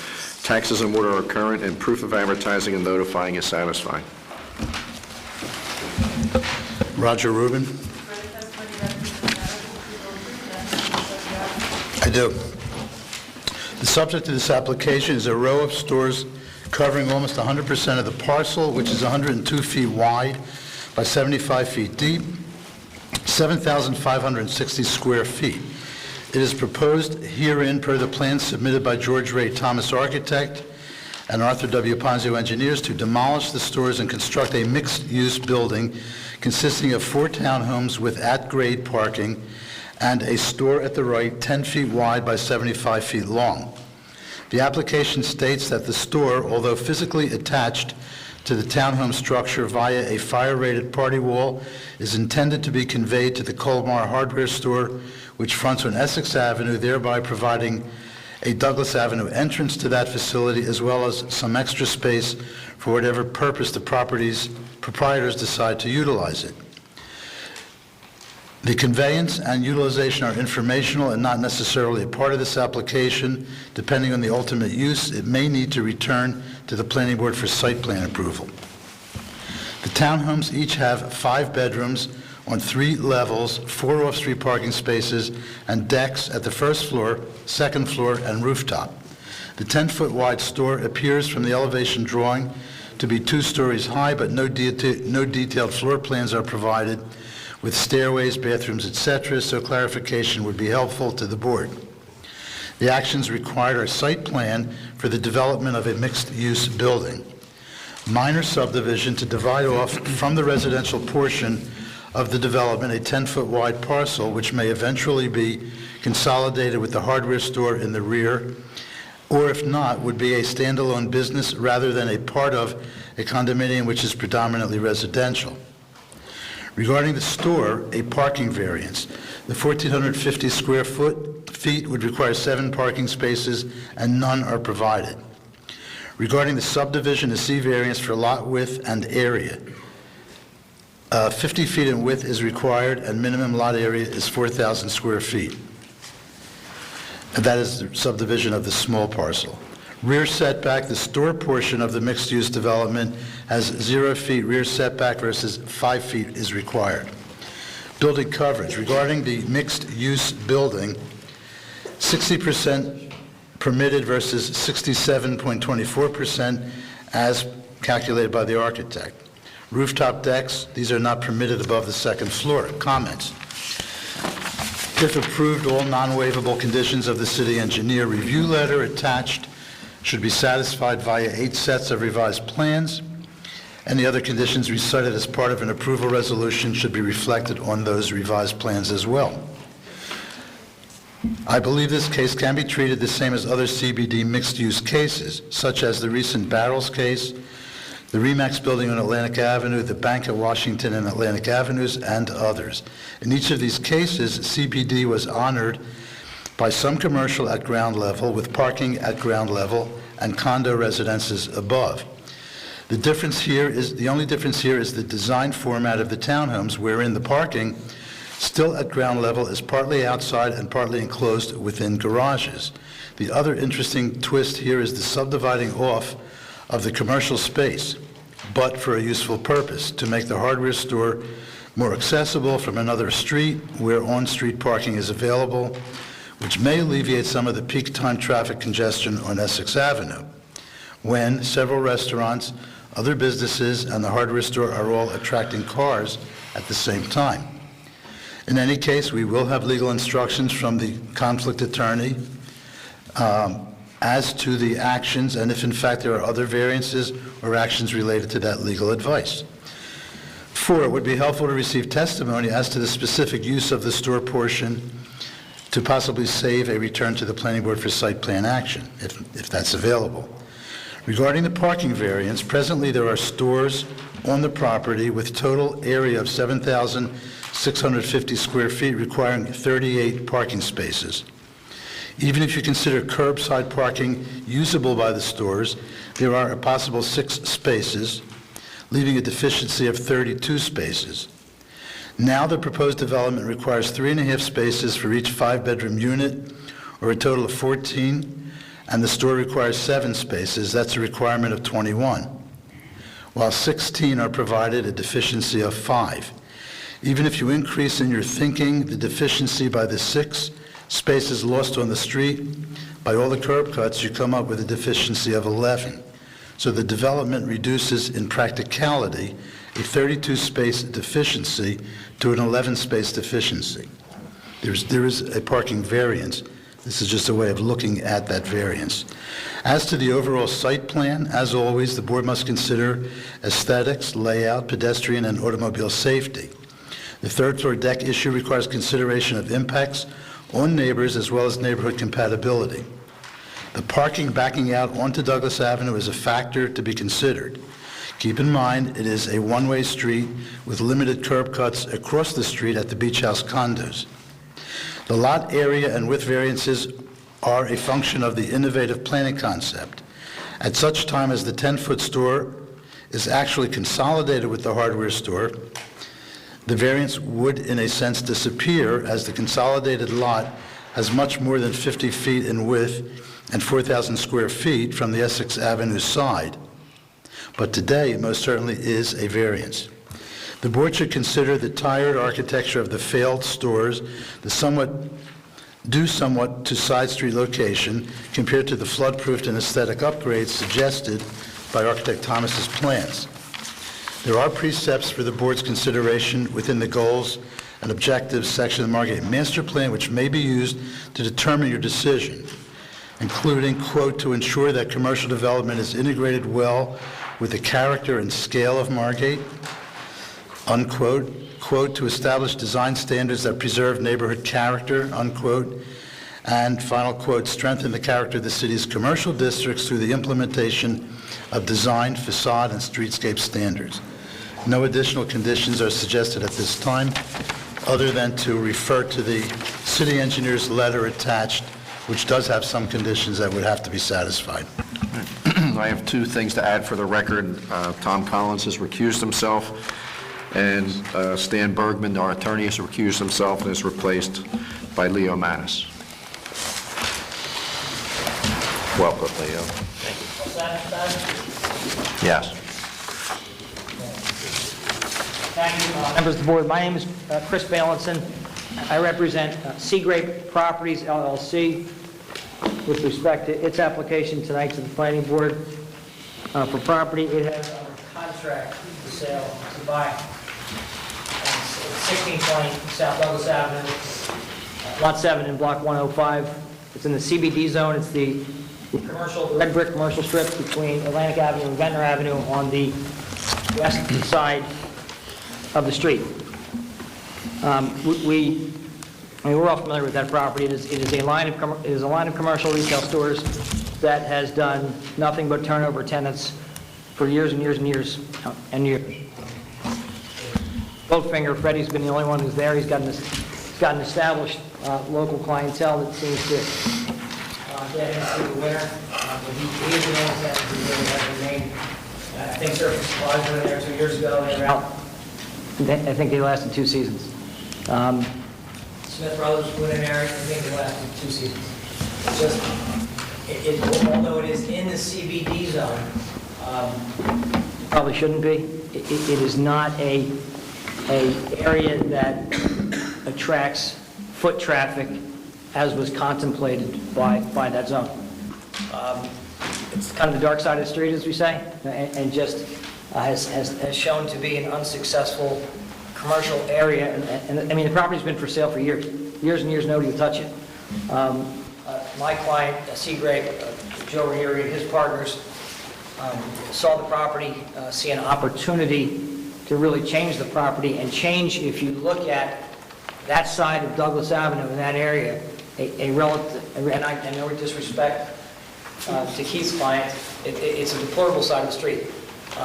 It needs work, it needs help, and I'm not directing that at Mr. Collins either, because it is the back of his building.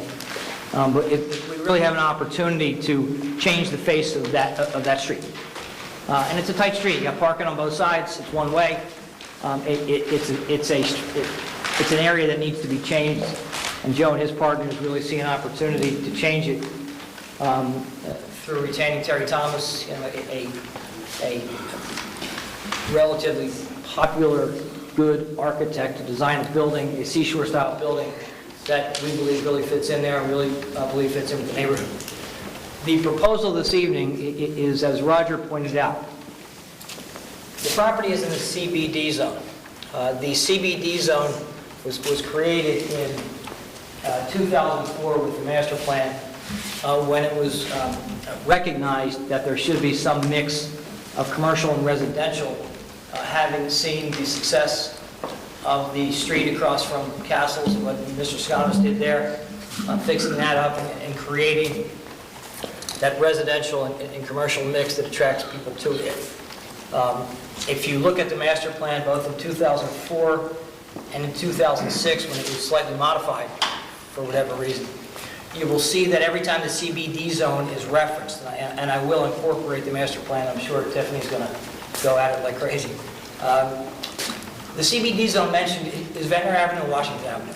Not once in any site in the master plan do you see that Douglas Avenue corridor, I hesitate to call it a corridor, that Douglas Avenue strip referred to when describing the CBD zone. It's just not.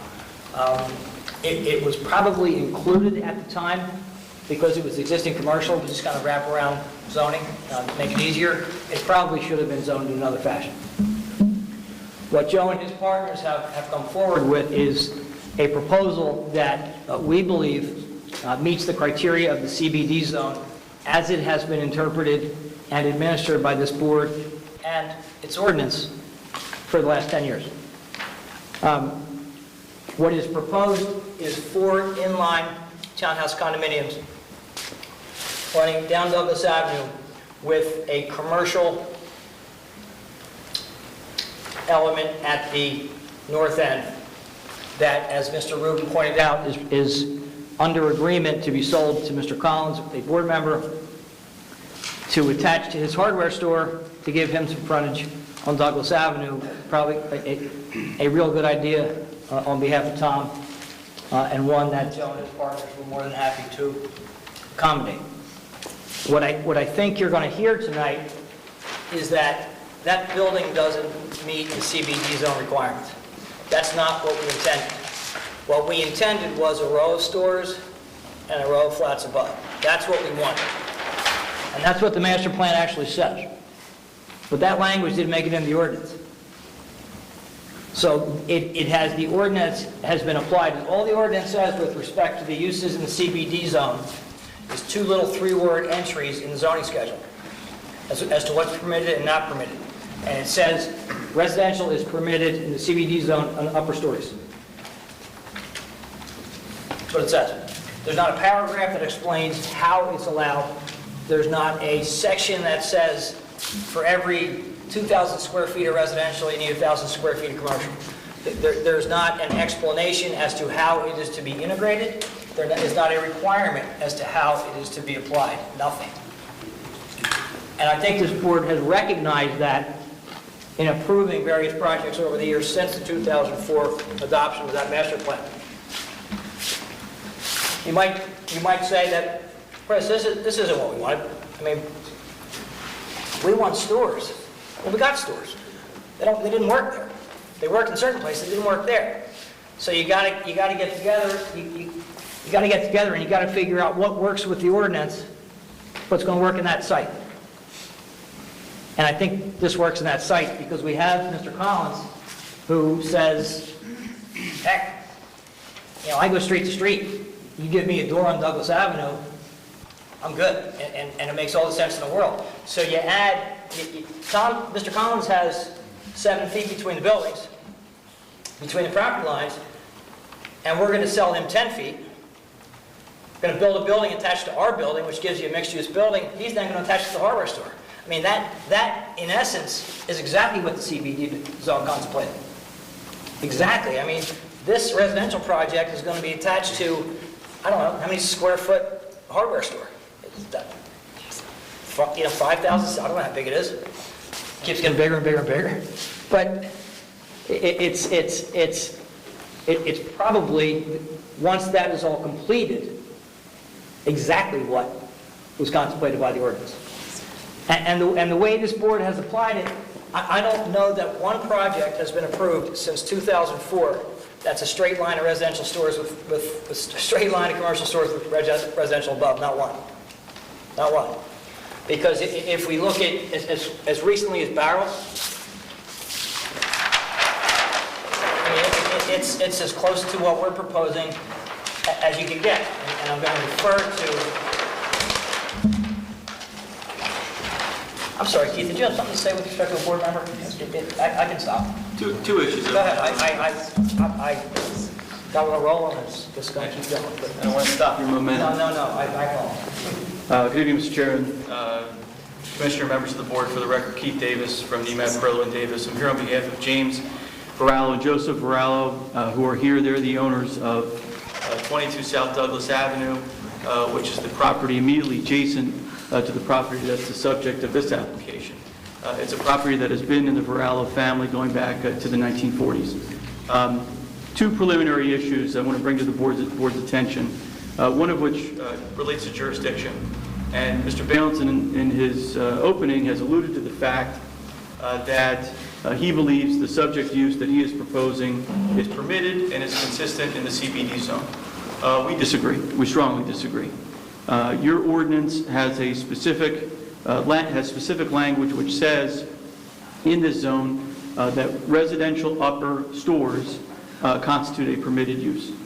When you read that in conjunction with the master plan, as you'll hear from our planner Tiffany Cuviello, that clearly indicates an intent to encourage commercial uses at grade, which is not what the applicant is doing in this instance.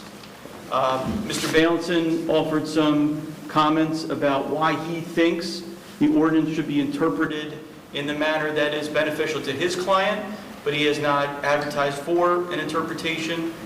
He has not sought a use variance with respect to this.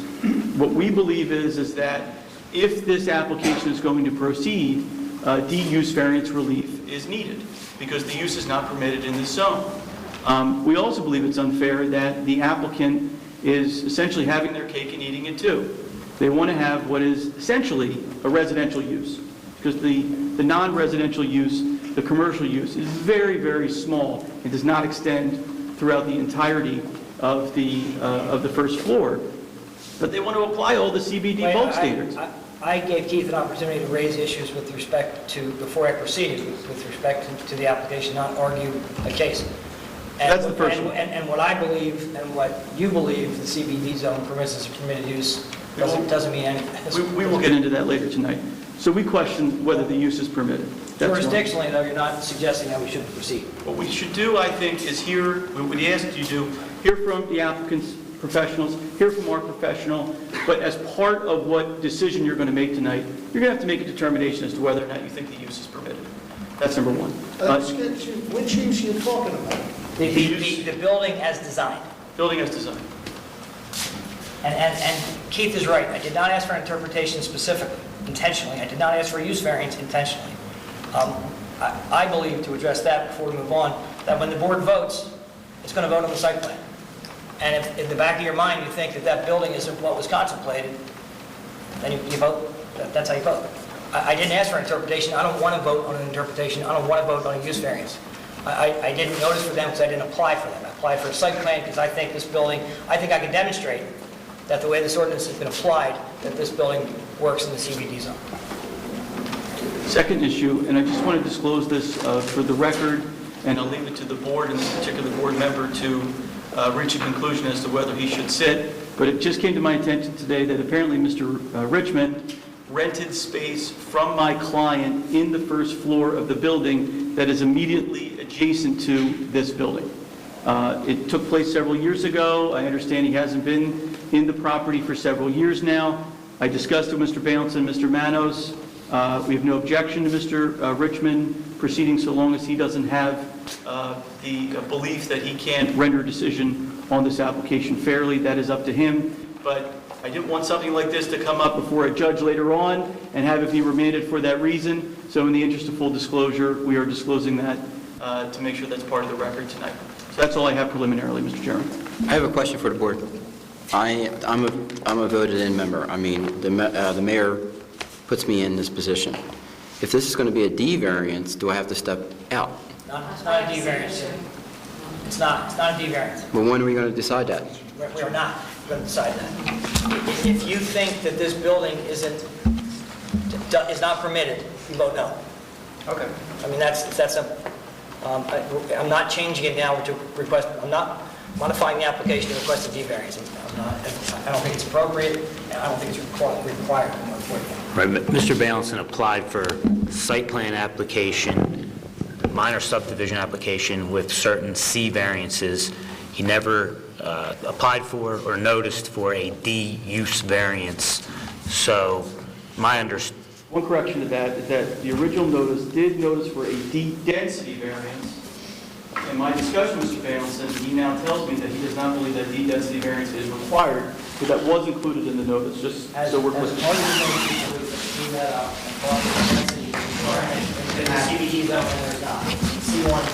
Chris, the only reason why I bring that up, I just don't want to go in front of a judge in Superior Court when Keith files his motion for a, appeal. And I can see it on his face. It says appeal. And If I was doing what Keith's doing, I'd be arguing the exact same thing. Okay.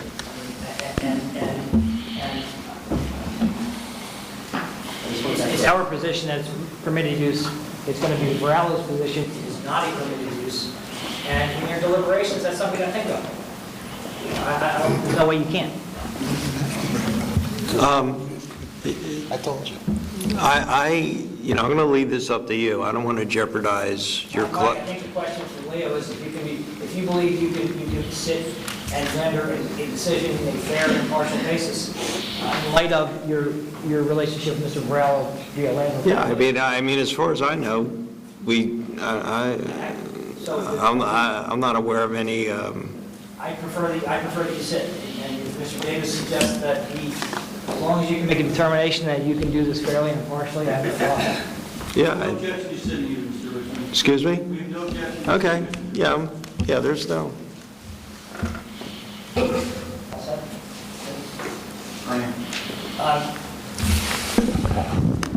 I was talking about why we believe that not only when you attach this to the hardware store and end up with I don't know, 7/8 of the block now being a huge mixed-use building, so to speak, on Douglas Avenue side, but the way the board has interpreted I guess what we'll call it, the vague aspect of the ordinance as to how to integrate the commercial into the residential, which we really never addressed. And I mean, that's why you have a master plan revision every 6 years. It's the same thing we're dealing with on North Quincy Avenue. In a 6-year period of time, the law recognizes that things come up in an ordinance that you may not have intended or you may not have addressed appropriately at the time. So when the master plan comes up for revision and review, you deal with it. You say, we wanted inline stores across Douglas Avenue and apartments above. That's what we wanted. Let's make that clear. We didn't make it clear last time. Right now, we believe the way the ordinance is drafted, that this building is permitted use in the CBD zone, and more importantly, the way this board has applied the criteria in the CBD zone to these mixed-use buildings historically. And I'm talking about as recently as 2 months ago with Barrels, after they finally got an approval following three hearings.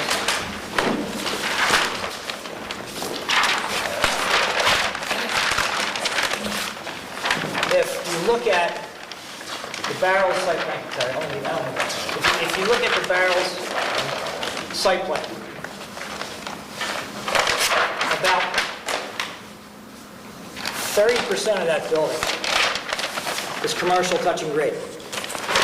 Everything else from edge to edge is residential.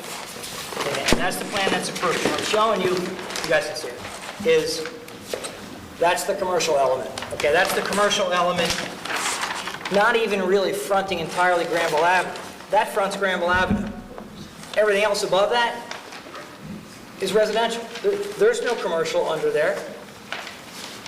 And that's what was approved. And this board gave that application long and hard deliberations. Long and hard deliberations, 3 applications, 3 plans, and finally approved a building that had a sliver of commercial on the side, like me, like ours. That's parking under the other 3/4? That's right. That's right. That's parking. Whether there's a garage door or not shouldn't matter. Well, That's parking. I think it does. But nowhere in the ordinance does it say that. Nowhere. Okay? It's protected parking. I understand that. But what we're dealing with is an ordinance doesn't address it at all. I just want to put a objection on the record real quick, and then Chris can continue. I think we're rendering it a testimony here, which is being provided. This is all part of Margate's record. This is all evidential information. Number one. Number two, as you know, and this has been said over and over again, what this board did previously on other applications has no bearing on this application. That's entirely incorrect. Every application stands on its own merits. Perhaps these applications were approved in the past. It does not mean that it was done correctly in the past. And the issue is whether or not this plan of development conforms with what your ordinance intends. That's all. Mr. Vance. I think it is well recognized, and Leo knows, and Mr. Rubin knows, and you guys have been doing this a long time, that the way a board applies an ordinance, historically, if it's applied consistently, is something that a judge or a court will consider when determining whether or not this decision was proper and appropriate. And I think I can show you, starting with barrels and then moving on to, for instance, the Remax. Before you continue, Clem has a question. Yes. Is your position then? Clem, microphone. Are you trying to state a position that commercial is required? Absolutely required. Absolutely. But it doesn't say how it's required, how it fits in. On the ground floor? That's right. Well, if that is so, and you cut that 10-foot off and give it to the hardware store, then you don't have commercial anymore and you're non-conforming. It's still a single building. It's still one building. It's not detached. It's a mixed-use building. It's not the same building if it's on a different piece of property. What if I were to do 3 inline stores, and the owners all got together and said they wanted a condo, right? It's just a form of ownership. They're all attached still. It's still one building. You can't say that this doesn't fit because the form of ownership is fee simple versus a condominium. The building code wouldn't agree with you. But no, you're forcing a form of ownership that you really don't have the ability to do. And nor does the ordinance say it's got to be one project on one lot. If I did 3 inline stores and then I did 3 and 3, for instance, and all the owners wanted to be fee simple and subdivided it like we used to do all the condominiums, 20 feet wide. Does that, you can't do that in the form of ownership, would say that then is not a permitted use in the CBD zone? I don't think that's what's intended. That's the owner's desire to have a fee simple property. How you can say 2 buildings on separate lots of the same building defies my imagination. If they're attached, I mean, Yeah. isn't that a building? Not by any building regulations. When you design a multi-family building, and you've sat on a million of these in the old days of the overlay, the design review committee. Every condominium used to be subdivided to fee simple lots, although they were 20 feet wide. Jim, do you agree with I mean, Roger can kind of help with that. I mean, it was done fee simple more at one time more than it was done by condominium. I don't understand how the building code's going to trump this application. I mean, typically, when Chris presents this, we're with the understanding that the building code will be enforced after the plans are submitted or approved. Right now, you're trumping the plan by saying, no, the building code comes into effect prior to these plans being submitted for you guys to review them. So I don't know how we, so why even bring them then he's got to bring the plans to me first before he brings them to the board? I mean, Jimmy, let me throw this proposition. Kind of get the cart in front of the horse. For instance, say I amend the application on my feet and say, let's make it a minor subdivision, but let's seek an approval to not only subdivide off the 10 feet, but to consolidate it with Mr. Collins' lot tonight, and increase the size of his lot by 10 feet, and then both buildings are attached. Are you telling me that can't be done and still be in the CBD zone? I mean, that seems... Sure, you can do it, but they're separate buildings. I agree with that, but they're separate ownership, they're attached. I mean, maybe that's semantics. I mean, we're talking, They physically meet, but they're separate buildings. They have to be. I'm not going to argue that point with you. I look at a building and I can't tell if a lot line runs through it or not. It looks like a building. And so I technically, from an architect standpoint, I'm sure you're right. I'm just suggesting that it's unfair for these four homeowners to be a member of a association that Mr. Collins and his hardware store are also a member of. I mean, that's not, that just doesn't work. Agreed. He wouldn't be a member because he's on his own property. And that should be addressed in the ordinance. It should say, fee simple ownership is not permitted with any mixed-use building in the CBD zone. Doesn't. And that, if that enters into your thought and your vote, so be it. We're stuck with it. I think it's legal smoke. If you go to the RE/MAX building, Franklin and Atlantic, you've got an office at grade, which is about 30 feet deep, the RE/MAX office. The rest of that from grade is all part of the residential. There is access to each unit from the rear, from grade, and there is parking from grade. There is parking for each of those units, covered parking behind those units. I mean, you would think that if So if that building was condoed, then it would be separate ownership, but it would be separate buildings? No, that's what I'm asking. That's not, I see a building. Would it be legal for that building to be condoed? RE/MAX. Absolutely. It is condoed. Absolutely, I did it. It is a condo. Well, then that's exactly the same thing as here. I mean, if you don't have residential condominium owners who want to be in association with commercial, they just don't, if they... So you have separate owners of the same building? It looks like one building, it's one. It is one building. They built it as a building. Right. Glenn may be right from a definitional standpoint, but from a physical view, it just looks like a building. I have the plans, Ocean City Home Bank. Ocean City Home Bank has 7 units. I did that. Beautiful project. There is one commercial element to that at the corner, and that's the bank. Okay? The residential extends toward Benson Avenue another 80 feet. 80 feet, there's nothing under there that is even suggestive of commercial. It's all parking for above, and it's all access for above, and it's even the elevator to access above. There are residential elements at grade.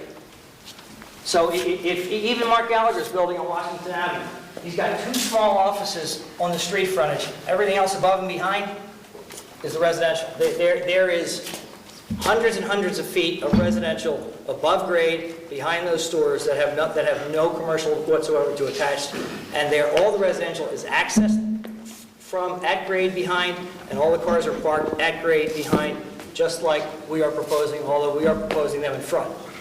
With this building, you will see from the site plan, there is nothing at grade but parking and access. There is not, for instance, a lot of the houses that we see who are taking advantage of the higher first floors, there's not a storage room, which is now a recreational room, which now has windows. There's none of that. There is a crawl space and there's parking. And there's a garage, and an elevator, and a stairway. Just like every other project I just mentioned. Just like every other project I mentioned. Exactly. Crawl space, it's like a house. So that's where we're coming from when we suggest it fits in with the CBD zone requirements, and it fits in with how this board has looked at these types of projects since the master plan was adopted. And I would, except for Margate Burger, which is an existing building, there's no other building I can think of that is straight, it's commercial below, edge to edge with residential above. And unless that's the requirement, you can't put in an arbitrary standard and say, now you got to have like at least half commercial. You can't do that. Unless the ordinance says you're going edge to edge, or there's some definable standard as to how much commercial or how it's going to fit, you can't make it up now because we have an objection. There are 2 variances associated with the application. One is for a rear yard setback to the Collins portion And Leo, I have a copy of that agreement of sale, which I'll enter into the record just to show that, and Mr. Collins will talk, that I have his consent to talk on his behalf. Not for him, but on his behalf. There is also a parking variance, as Roger points out, and Terry will explain that when he gets up here. I mean, you've seen the pictures, you know the property, but you think it's like it's an awesome project for that spot. Awesome. You may say there's too many units. You may say there's too many bedrooms.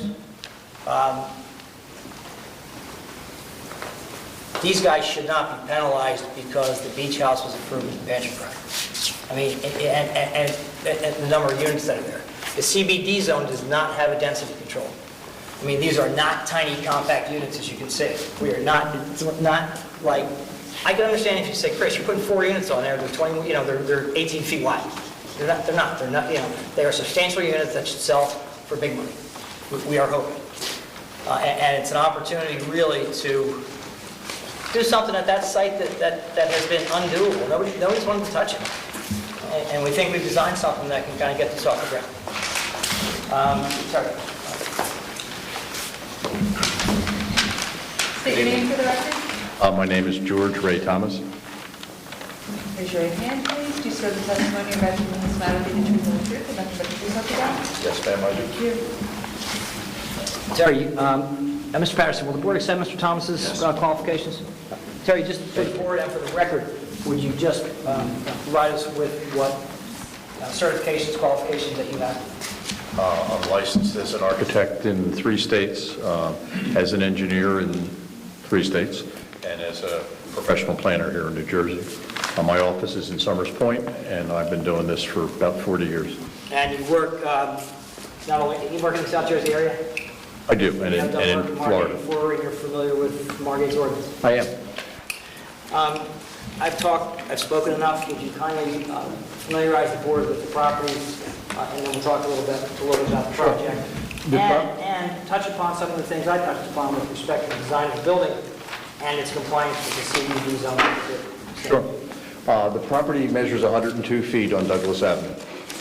10 of those feet are designated to commercial to be connected, presumably with the other 7 that Mr. Collins owns presently. So there'll be a 17-foot by 75-foot commercial structure, which is part, essentially, of our building. We propose 4 units, each of which is 23 feet wide. There is no rear yard variance for the residential portion. I watched other guys take the microphone off. There we go.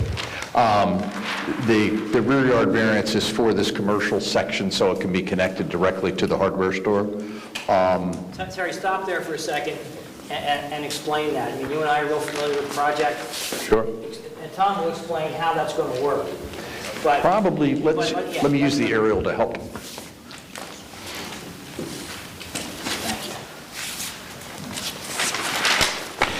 That section is on the north side of the property. It's right here. And so when 10 feet of this building, together with a 7-foot alleyway that exists, then that can be connected all the way back alongside the hardware store to make a common entranceway.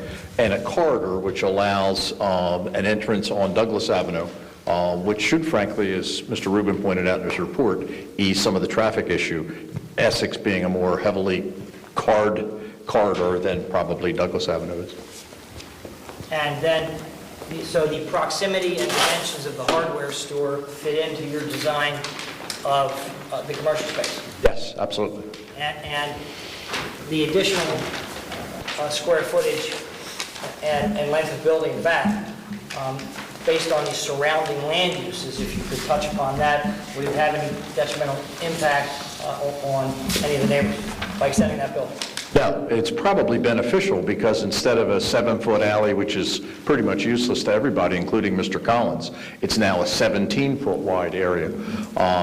There's 750 square feet on this tract, plus, you know, the 7 times the same number or another 600 square feet. So it makes for a meaningful area, which is more than a corridor. It can be display space, and the second floor, of course, could be storage space. And the additional square footage to the rear extending the property line also helps to buffer the residential properties that we're designing immediately next door.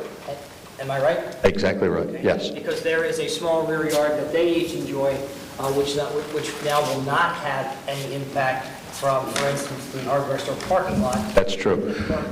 Can I ask a We have question an at this point, Terry?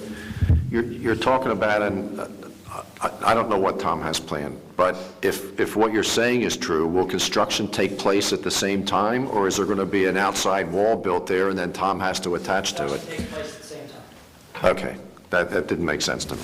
There's a common demising wall. What will happen, Rich, is should the subdivision be approved, I will then do a deed of consolidation, which will be recorded contemporaneously with the subdivision plan. And the deed of consolidation will be consolidating the 10-foot with top down. So it's one big block. So the 10-foot and the 7-foot, it'll be 17 feet under construction instead of the 10-foot and then the 7-foot. Exactly right. And Tom can further elaborate on that. He's here and is going to do that. I'm sorry, Terry, go ahead. Okay. The rear yard of the residential section is 8 feet, and I know Mr. Krantz is here. He was interested because he owns the property behind. The front yard setback is 2 feet. The parking is probably a big issue to talk about. Let's not get there yet. Let's talk about the building. Okay. Talk about the zoning criteria in the CBD zone, how this building meets all of it. Then let's walk the board through each floor and explain what these units are going to be like, and then we'll talk about the parking. The ground level of this entire structure is not residential. The ground level is the commercial strip, the parking area, and some of the access way, similar to the other projects that Chris spoke about, both stair and elevator, which gets you to the residential uses, which are above the ground level in all cases. There's nothing at ground other than commercial or parking, which has been, as interpreted by this board and 3 or 4 different designers who brought forth the Barrels Project, the Ocean City Home Bank Project, Remax. There was a 4th one, as I recall. What's the 4th one? Washington Avenue. Washington Avenue. Okay, the Gallagher Project, I think you called it. What else am I supposed to say about CBD? To me, it was a no-brainer, so. You're the plan. That's what it Okay. The CBD doesn't specify a percentage of the commercial space. It doesn't specify a density limitation or requirement for the residential uses. It gives the designer, and ultimately it gives the board, some freedom to interpret what's good for Margate. In the CBD zone, there is a 0 front yard setback, is that right? That's correct. And therefore comply with that, is that Yes. correct? Side yard setbacks are 0 in the CBD zone, correct? That is correct. They're taking advantage of that as well, is that true? That's correct. Now, let's explain to the board what to see with respect to the residential component that's proposed, what you designed. Okay, what we have designed, and where's the front face?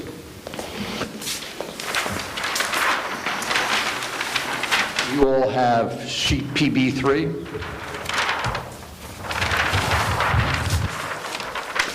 And what you see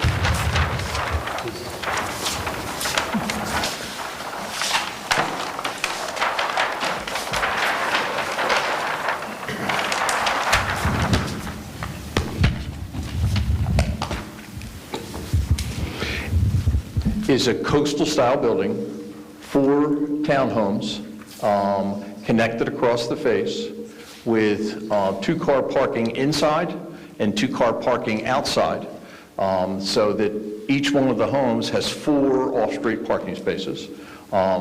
There are decks facing Douglas Avenue, and what we would like, and we understand it's a hot-button issue, is a rooftop deck which will give us longer views, probably of the Atlantic Ocean, if we're fortunate enough to get the variance for the rooftop decks. Now, let's be clear with the board. The parking is 4 spaces for each unit, is that right? Yes. Now, if these were single-family homes, detached, they would be overparked by 1 space. That's correct. However, the parking is all associated with the residential component. That is correct. We're not suggesting that any of the parking area is related to or is commercial in any way. No. what we're saying is, from an architectural standpoint and building code standpoint, what's at grade is not considered a floor. That is correct. It's because it's not livable. There's no habitable space at grade. The famous cheater units that have been built in all of the seashore communities, my firm's never been a part of that. That's not part of this. Nothing occurs residential before you get to base flood +3. Your building. The building. Back to the building? What am I buying? Okay. The architecture I would call coastal cottage. There's some craftsman features here. And there's we think, a somewhat playful rhythm of the facade as you go down Douglas Avenue. Very much in contrast, but still blending with a project that's across the street and has been there for years. We're on the darker side of the street because we face north. So we needed some articulation on this facade to bring the facade alive, and I believe we have done just that. In the spirit of being a good neighbor, we've put some architectural interest into the rear face also. And again, articulating it. It's not a slab facade. It's a facade that articulates, has shadow lines, has some different textures and finishes to the facade and siding materials. How about the inside? Okay, now we go inside. As you come inside, you go up the stairs, and there are either a pair of bedrooms or a bedroom and a den at the back level. Come up another half floor, and you're at the living room level above the garage. One more half floor, and again, bedrooms, dens, offices. We're showing them as bedrooms. And then up at the last level is the master bedroom. The deck off the master bedroom, we're hopeful of getting ocean views looking down Douglas Avenue. And then the one other feature that we would like you to consider, and we understand as architects why rooftop decks can be hot button issues. They can be intrusive to the neighbors. They can be perceived as having a danger. Can I interrupt you for a second? Yep. It's not a deck, it's a deck access from the third floor, am I right? That's correct. It's not a deck that's actually the top roof of the building. That's correct. What I'm envisioning when you're speaking is that we took the roof and put a deck No. on top roof. It's a third floor deck. You see the railing that comes here. There are actually roof features that are higher than that deck. But this creates an outdoor yard space. This is outdoor space for the people who buy these townhomes. And that space is accessed safely through a half a flight of stairs. It's not some hokey spiral staircase. It's not, one large single run stair. This is all done with half floors so that you come out above this bedroom level and simply go up 1/2, 6 treads up to the rooftop area. We've taken the backyard and put it up in the air where we can see the Atlantic Ocean. So, I got a question. Okay, so I'm looking at the elevation here, and I see the decks coming across. Is this railing a facade? I mean, is that... That's the railing of this rooftop deck.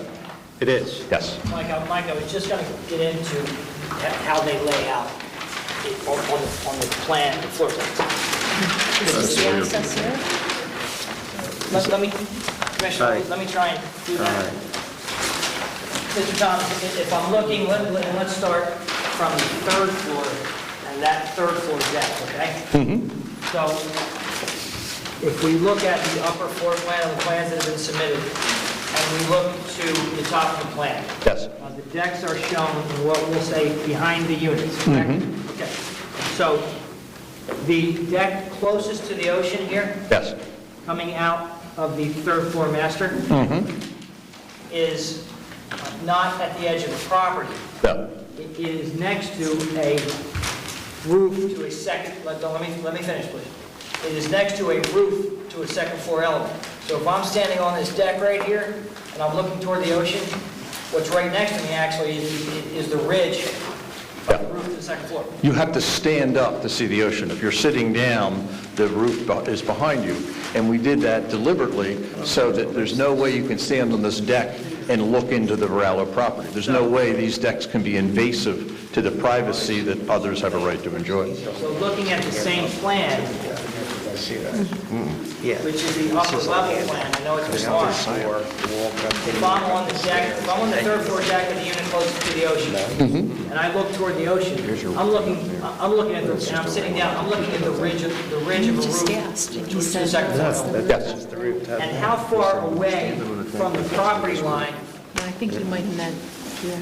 All right, there's confusion on this. Yeah, right, yeah. Sorry. So- Let's stay over here and let a board member ask the question. Go ahead. Okay, so I'm looking at the rear of the property, and there's 2 stories. What are you looking at? Which elevation?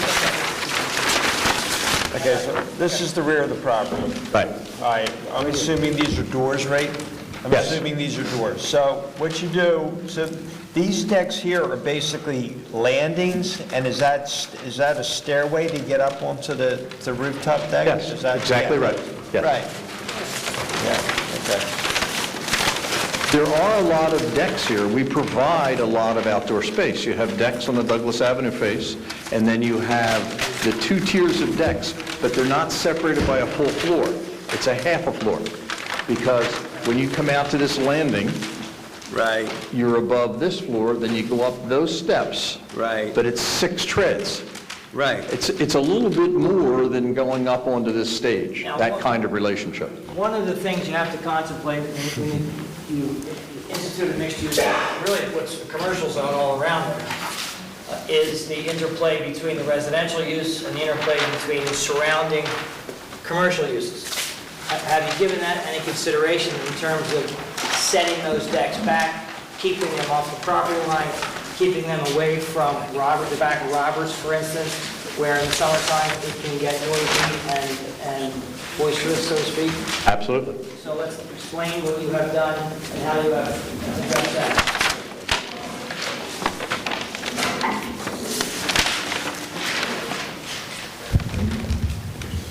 As shown on the plan that's been submitted, Terry, please, when the board's looking at a plan, let's stay with the plan. This is the unit closest to Roberts, and you have the landing deck, which is behind this roof, and then you have the upper deck here, and there's a railing that's 42 inches high. We can expand the height of that railing if somebody wants to expand the height of that railing, but the Roberts property, the Roberts noise, it's 100 feet away. Well, do you have an exhibit that could actually show that? I do. Okay, now, do you have the exhibit that shows how the Roberts property is 100 feet away?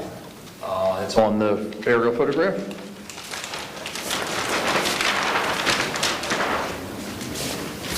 Here's the Roberts property, and here we are. And so from the front of that building over to here is approximately 100 feet. Okay, and the back of Roberts, I mean, we know that recycling takes place, and we know that employees use that as an access area, some storage areas, but that is not a patron area for outside parties or outside drinking for late night activities. Is that right? No. And I suspect it'll be more of an issue with the lower decks than the upper deck. The upper deck is going to be above the matting crowd, if you will. And since you brought that up, what have you done to quell any concerns that might arise in the future in that regard? We can... From the plan that's been submitted. From the plan that has been submitted, we have the privacy railing, and we also are set back from the roof, so that there's a physical separation. And what are those setbacks? And how far away from the property line are those decks so that there is some separation? The deck that's closest to it, which is the one in the rear, the separation is, on our property alone, is almost 15 feet. On the uppermost deck, which is now coming forward away from the noise, it's 5 feet. So you haven't really taken advantage of that, and you haven't pushed those decks out the property. I have not, that's correct. How about interior space? Wait, while we're on the decks, I'm still not clear on this. Put your finger on those decks, on the bottom picture right there down. No. Here? Yeah, is that Not the rooftop deck? No. So that's not under question? That's the That's the top second of the floor back of the deck? building. This is the top of the front of the building. Let him ask his question. Which deck requires the variance? Which is the rooftop deck on that picture? This one. Okay, so that's not two rooftop decks. That bottom one is a second floor deck? Is that what it is? There's rooftop decks, front and rear. There is a roof plan, Mr. Patterson. Shows those decks. That's the four... That's the roof plan, which allows access to a roof deck. Where's Douglas Avenue on that? Okay. But there's so many decks, it's only the rooftop decks that you're getting a variance for. Yes. That's those, touch them again. Right here. Okay, not those decks down lower. Okay. Now, that's, Mr. Richmond used a good term, that's a landing. Excuse me. The ordinance says that any decks above the level of the roof of the second floor is not permitted, therefore is a variance.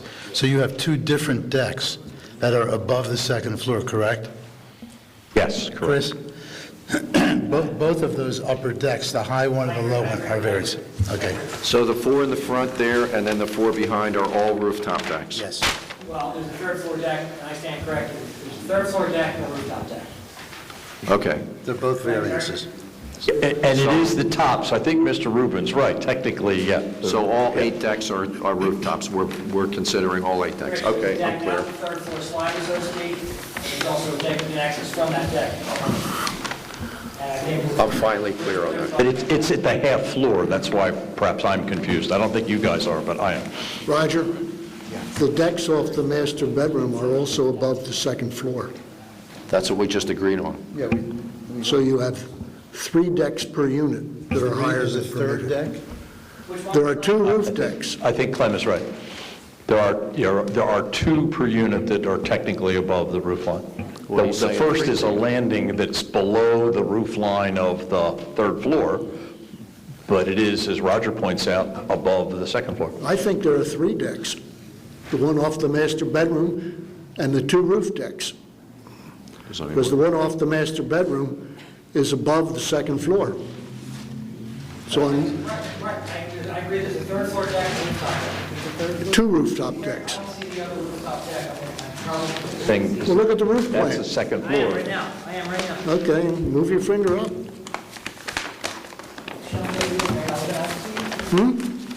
Here's what I see as a rooftop deck right here, Glenn. And you take 6 steps down, and that's the third floor deck coming out of the master. So those 2 decks would absolutely require variance. That's the front deck, That's on the roof, right? and that's the back deck on the roof. Agreed. So that's 2. Because that's above And then the you've second got floor. the one off the master bedroom, there's 3. At the front? Yes. Terry, is there a deck out in front of the building at the third floor level? Yes. You're right, I'm sorry. Okay, 3. Yeah, he's right. Now I'm clear. Thanks, Glenn. Okay. These are split levels, and I think that's me perhaps generating some of the confusion. But just to reiterate, up a half a floor are bedrooms or a bedroom and a den in each unit. Up another half a floor, you come to the great room on the Douglas Avenue side, above the garage. But those first ones up half a floor, they're at the elevation 11 or 12 or whatever, right? Yes. Okay. Then up another half a floor, back to the back side of the building, as the stairs scissor up the building, and we show a pair of bedrooms. And then finally, up the last half a floor to the master, which faces Douglas Avenue. All of this is set back significantly from the front, because the deck, the third floor deck, is roofed. Here and here. And then if you continue up, you go to the landing deck, if you will, on the rear above the second level, and then finally to the deck that probably has the best chance of seeing the Atlantic Ocean. So this one, and this one need variances, right? No, this one, the one on the front. How can that be a third floor deck? That's not. It's a second floor deck. It's a second floor deck. Yeah, you got grading, you got first and second floor deck. I don't get it. How can I help? We're looking at the front. You tell them. It's your question. Okay, so here's the front elevation here. So this is all parking, so this would, in my mind, this would be considered the first floor. And then this would be the second floor, right? Yeah. Different towns do it differently. My understanding is that you guys call that a floor, and that's why Clem is calling that a third floor. Where there's garages, we call that a floor? Plans call it first floor, second. Yeah, so just because the plan says that, it doesn't mean it's right. Where is it? You could call it ground first, second. This is not a floor. Right. That's a floor. That's a floor. So that's a second floor deck. This is not a third floor. Right. This is not a variance. Right. This is a variance. And this is a variance back here, this landing. The landing and the roof. But not anything off. Sorry, Clem. Now, read the ordinance. The landing and the rooftop deck. Anything above the second floor. Right. But this and this are not. Okay, so, understand. Is that the third floor or is that the second floor? Talk to these guys. Roger, you have to read the ordinance. Yeah. It says a deck may be constructed at or above a first floor portion of a building at the level of the second story, but not above that level. Yeah, but the one It's above the level of the second story. No, it isn't. The one in front is not, Clem. The one in front is at the level of the second story. Not according to the drawings. It says you got 2 bedrooms here, first floor, 2 bedrooms here, second floor, then you're up a half a floor to the master bedroom. So you're above the second floor. Clem, are you talking about the front or rear elevation? The front elevation is parking, then the first floor, then the second You floor. can't separate the front, the building is a building. Right. You can't say that half of the building is one thing and the other half is another thing. There's nothing in grade. What did Clem say? Scissor. It's scissor. First level. One at a second time, level, please. 2.5. One talk at a time. All right. Well, who needs the rule here? Do you need the rule here or does? I need to It's like think a split about level, it's not a full floor change. Well, whatever's a grade, whatever's a grade, it's not a floor. Your plan's called a second floor and then you go to an upper level. And I agree, at the upper level, the deck coming out the back needs a variance, and the thing on the roof needs a variance. No question about it. They're on the roof. Yeah. So does the one off the master bedroom. That's coming out the door of the master. I think that needs a variance coming out the back, Not the front. not the front. Can you guys see the pencil that I put on the drawing? it. No, make it dark. Don't even go there. Don't go there? Don't even go there. The deck on the roof needs a variance. This deck coming out the back comes out of the uppermost bedroom, which you access by stairs. That absolutely needs a variance. There is not, at the front of the building, there's this deck, I believe, Terry? And this deck is at the same elevation as this deck, right? They're the same. They're not, well, they're close. It's one bedroom, right? It's not one level. I think that's what's generating all the confusion here. This is above the second floor bedroom. This is off a second floor bedroom because the garage doesn't count as a floor. The master bedroom on the upper floor, according to your plan. Yes. What decks extend from there? Not the roof, the upper level deck. Show on the first floor elevation. Please, right here. The show on the elevation. What about, don't these also, don't these? That's a different level. This is all half levels. That's why I wanted to do the thing with the scissor. And I wish I had done a section for you guys, but I didn't. I misunderstood something. Chris, look at the elevation on the top. These are the decks off the master bedroom. So if the garage Would you counts do as... that again with Chris standing there? Right there. Right? If the garage counts as ground, the living room counts as 1, then as Mr. Richmond said, this floor counts as 2, and that deck is off 2. It's not above 2. I need to change my paper. Okay. 30 seconds. Enough. Stopped, Chris.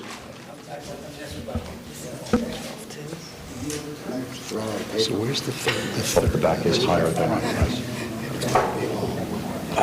It starts, where's the side? I need to see that section. Here's garage, here's first floor, there's second. Where's the front on this diagram?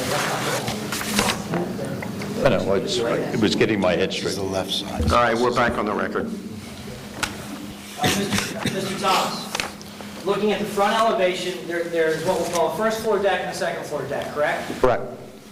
Above that second floor deck at the back of the building, there's a deck extending from the living area that is higher than that second floor deck shown in the front elevation. Yes.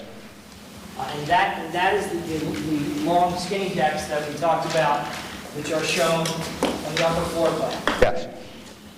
Now, I would, to make this move along, I would say that deck, since it is above the second level deck, that deck in the back absolutely needs a variance, and the deck on the roof needs a variance.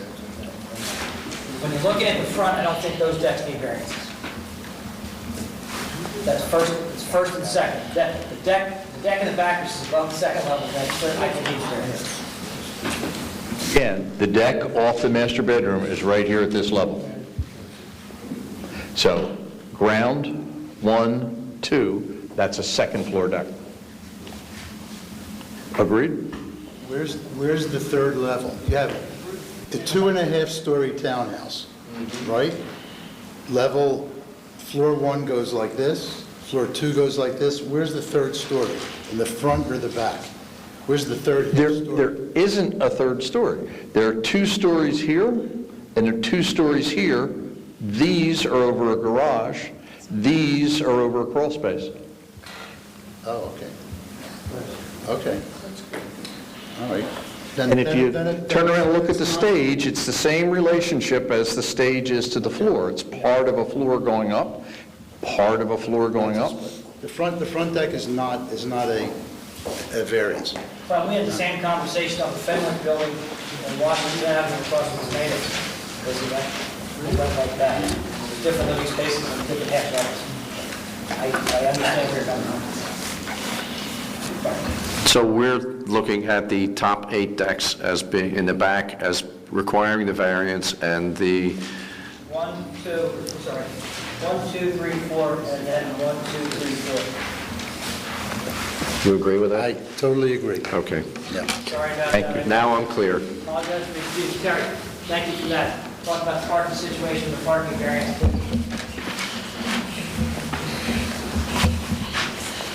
As Mr. Rubin said, the existing building would require 38 parking spaces. When you say the existing building, what are you referring to? The stores that are there now? Yeah, the stores that are there now.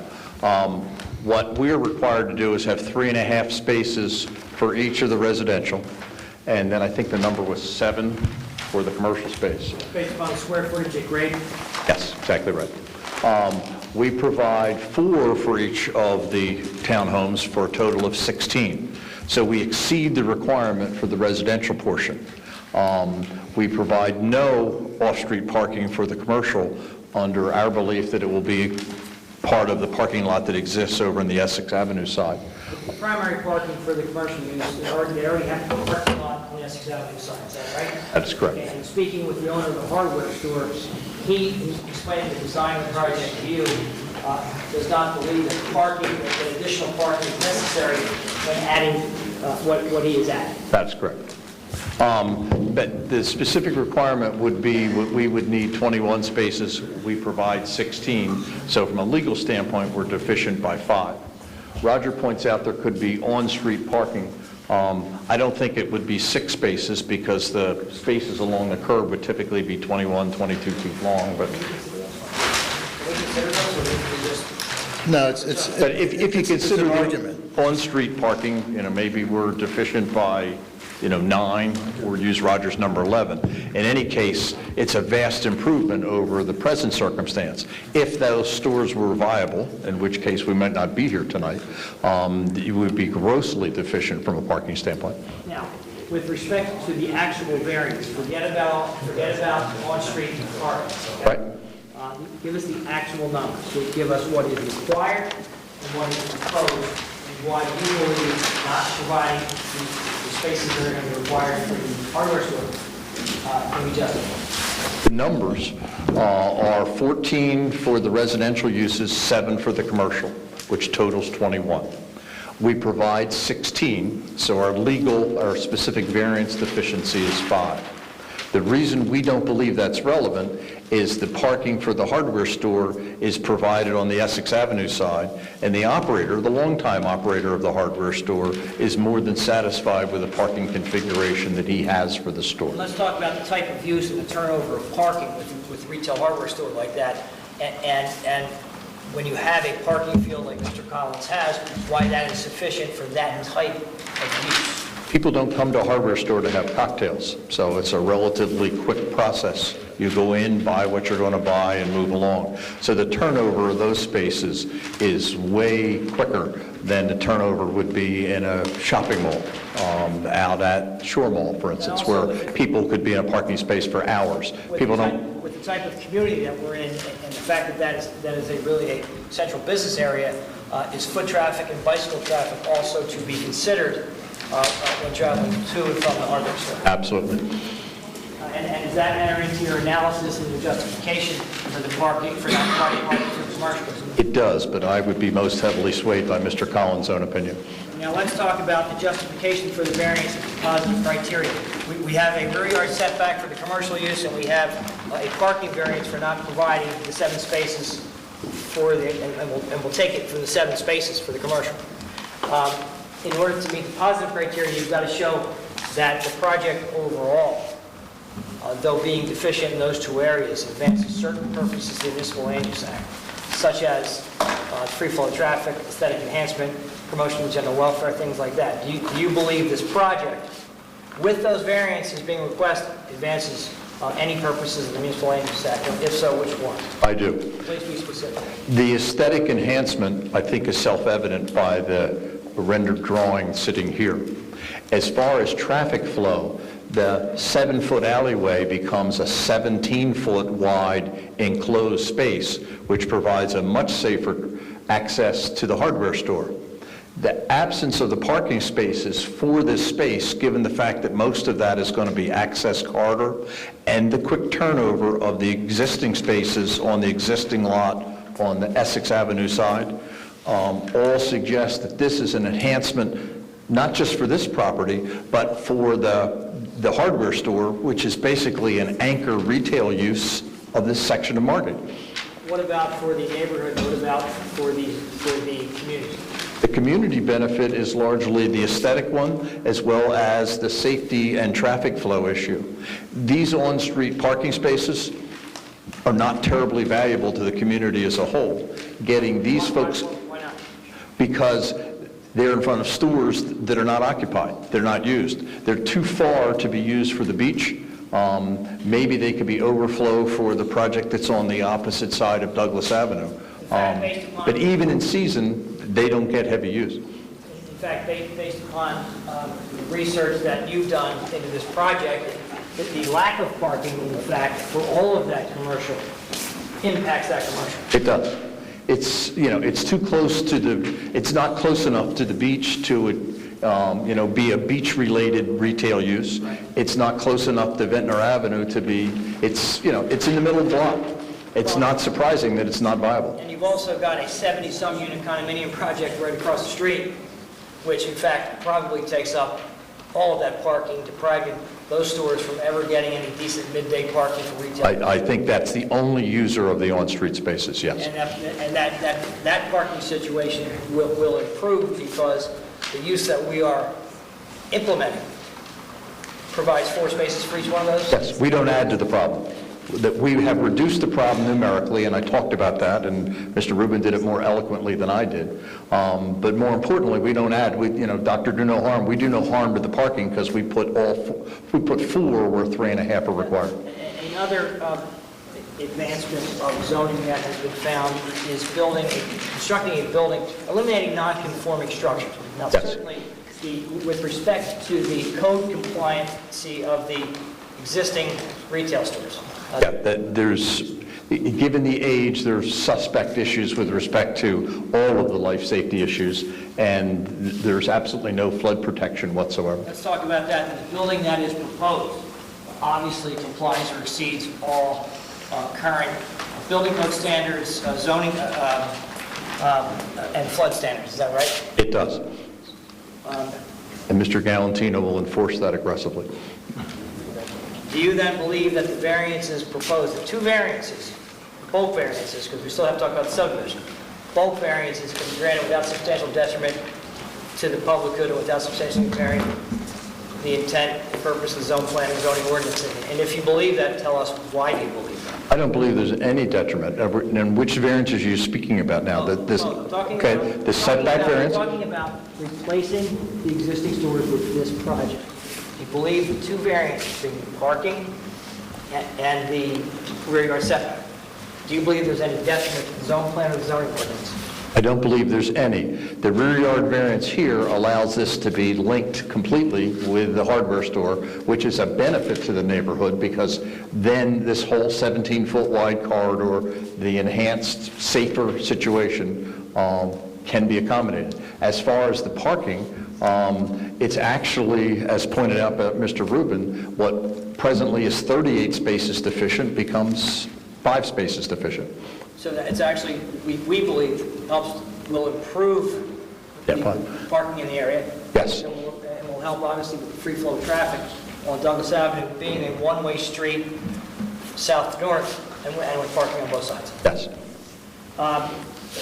The minor subdivision that Mr. Ponzio prepared does show, in fact, the creation for a however short period of time of a lot, a lot that's 10 feet wide by, how deep is it? 75. And obviously, due to the lot width there, variances are necessary creating that lot because of its dimensions. Is that right? That is correct. But we also know that as a condition of this approval, and when this building gets under construction, that undersized sliver, being 10 feet, gets immediately consolidated with Collins property to form a lot that's now conforming being the Collins lot. It'll become totally conforming because it's consolidated and it'll be 100 and some feet. You'll have, so for a very short period of time, being a matter of minutes, till a subdivision plan gets stamp recorded, and then a deed of consolidation gets stamp recorded, there will be a 10-foot lot. Depends on how fast the stamps hit the paper. Let's talk about the dimensional variances required for the creation of that lot. And you can talk about, we need to establish our record, you can talk about some of the same things, the benefits, the detriments, should the board allow that, and why the board should allow that to happen. I think the issue is the fact that it will be consolidated. The lot doesn't stand, doesn't remain on its own, albeit for seconds, when it's recorded as part of a deed of consolidation. The required width is? The required width is far wider than we're proposing. Was it 50 feet or something?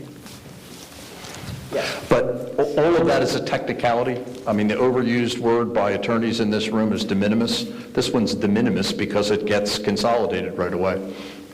And in fact, but for the fact that we're only a contract purchaser, we could have proposed this evening for the subdivision and the re-subdivision, adding it right to the Collins lot, and showed a plan with the two conforming lots, but that relief wasn't requested, as we are solely a contract purchaser and don't really have the right at this point to talk about consolidating land.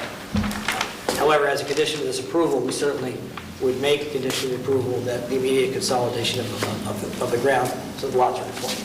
Yes. Thank you very much. I have a question. How do we get access to the backyard? How do you get out of the backyard? How do you get access? Oh.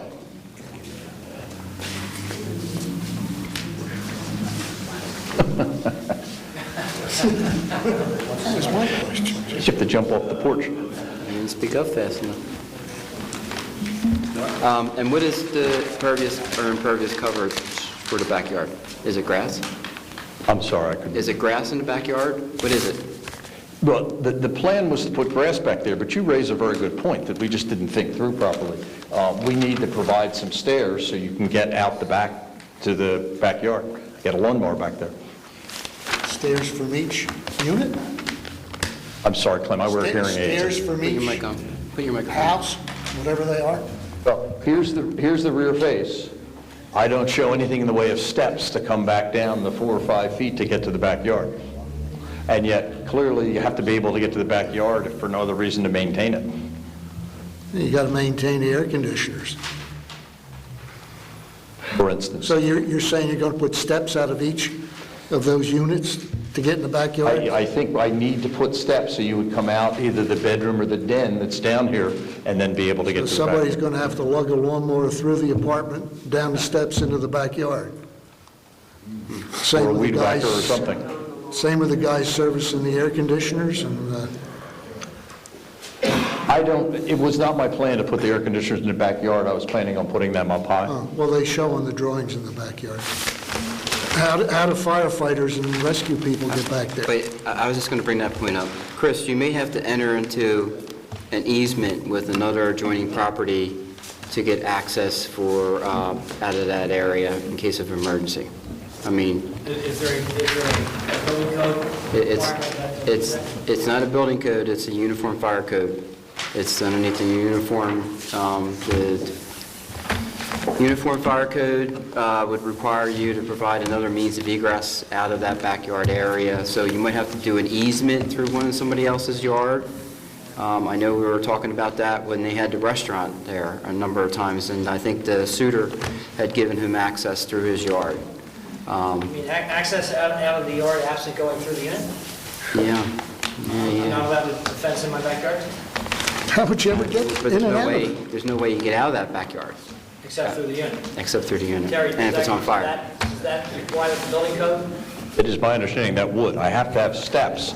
You can't climb back through a window to get in. So that's my omission, but I believe as long as I have steps, you can leave the backyard by going back into the house. Yes, Clem and Jimmy, if that is in fact required, we will meet that requirement and submit a plan, if you would like, showing how that.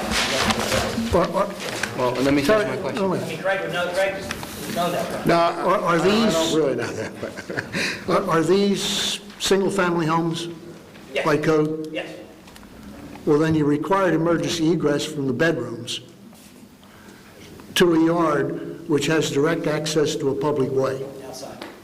No, direct access to a public right-of-way, to the street, the sidewalk, call what you will. How are you going to do that? Can I ask, why is the commercial part not set back 8 feet? It goes all the way back to the property line, the commercial part? Greg, we dealt with that at the beginning of the application. It's connected to, It was a long time ago because it kind of It was a long time ago. matches the dimensions of the hardware store. And that's, but his property's 7 feet on the right of it. I mean, Tom can address that. Go ahead. That would give you access out of the backyard. Okay. Don't tell me, tell these guys. And what, if we can provide it that way, we'll do that. Tell the board that with Mr. Collins' blessing, we With Mr. Collins' blessing, this could be trimmed back, if not totally, so that there would be access from the rear yard, which would take you to the hardware store parking lot. Is that building attached? What was that? Is the building attached to the hardware store, the 17-foot? Yes. Yes. Yes. How are we going to cut that back? You probably see it best in this plan. Consent.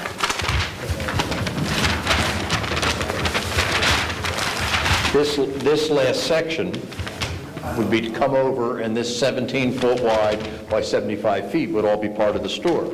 If there was a notch taken out of this, and the connection was made there, then you would have safe access to the parking lot.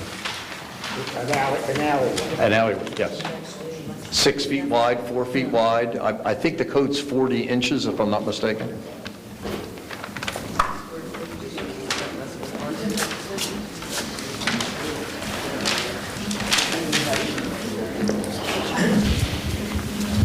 Is there anything to stop property owners of the 4 people from putting fences on their individual part of the yard, or is that common area?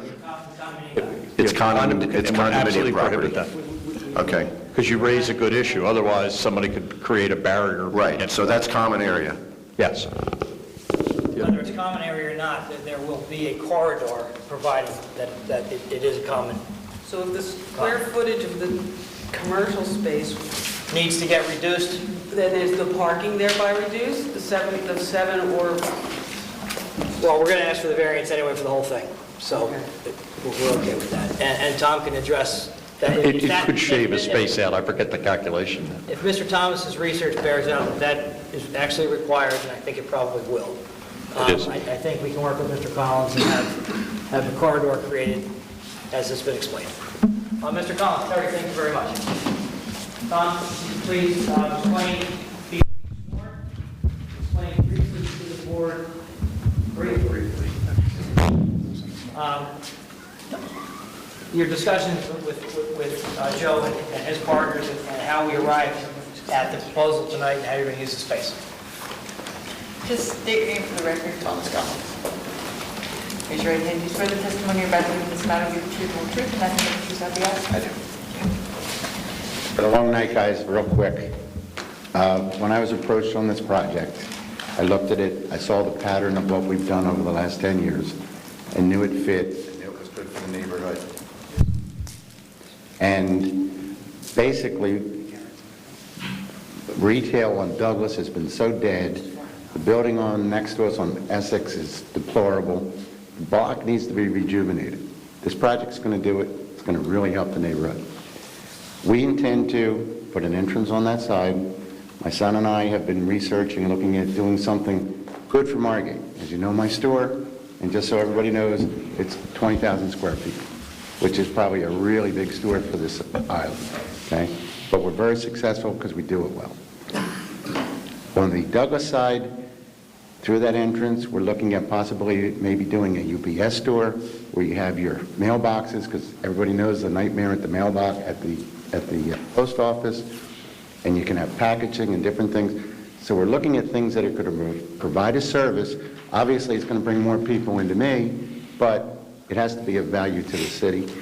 And this project here, compared to what Max Landsman did on the corner, where he jammed 5 of them in almost maybe 20 more feet of space right on the other side of us on Douglas there, and the beach house, this was a no-brainer. And I liked it, so I bought into it through discussions, and we worked out a deal.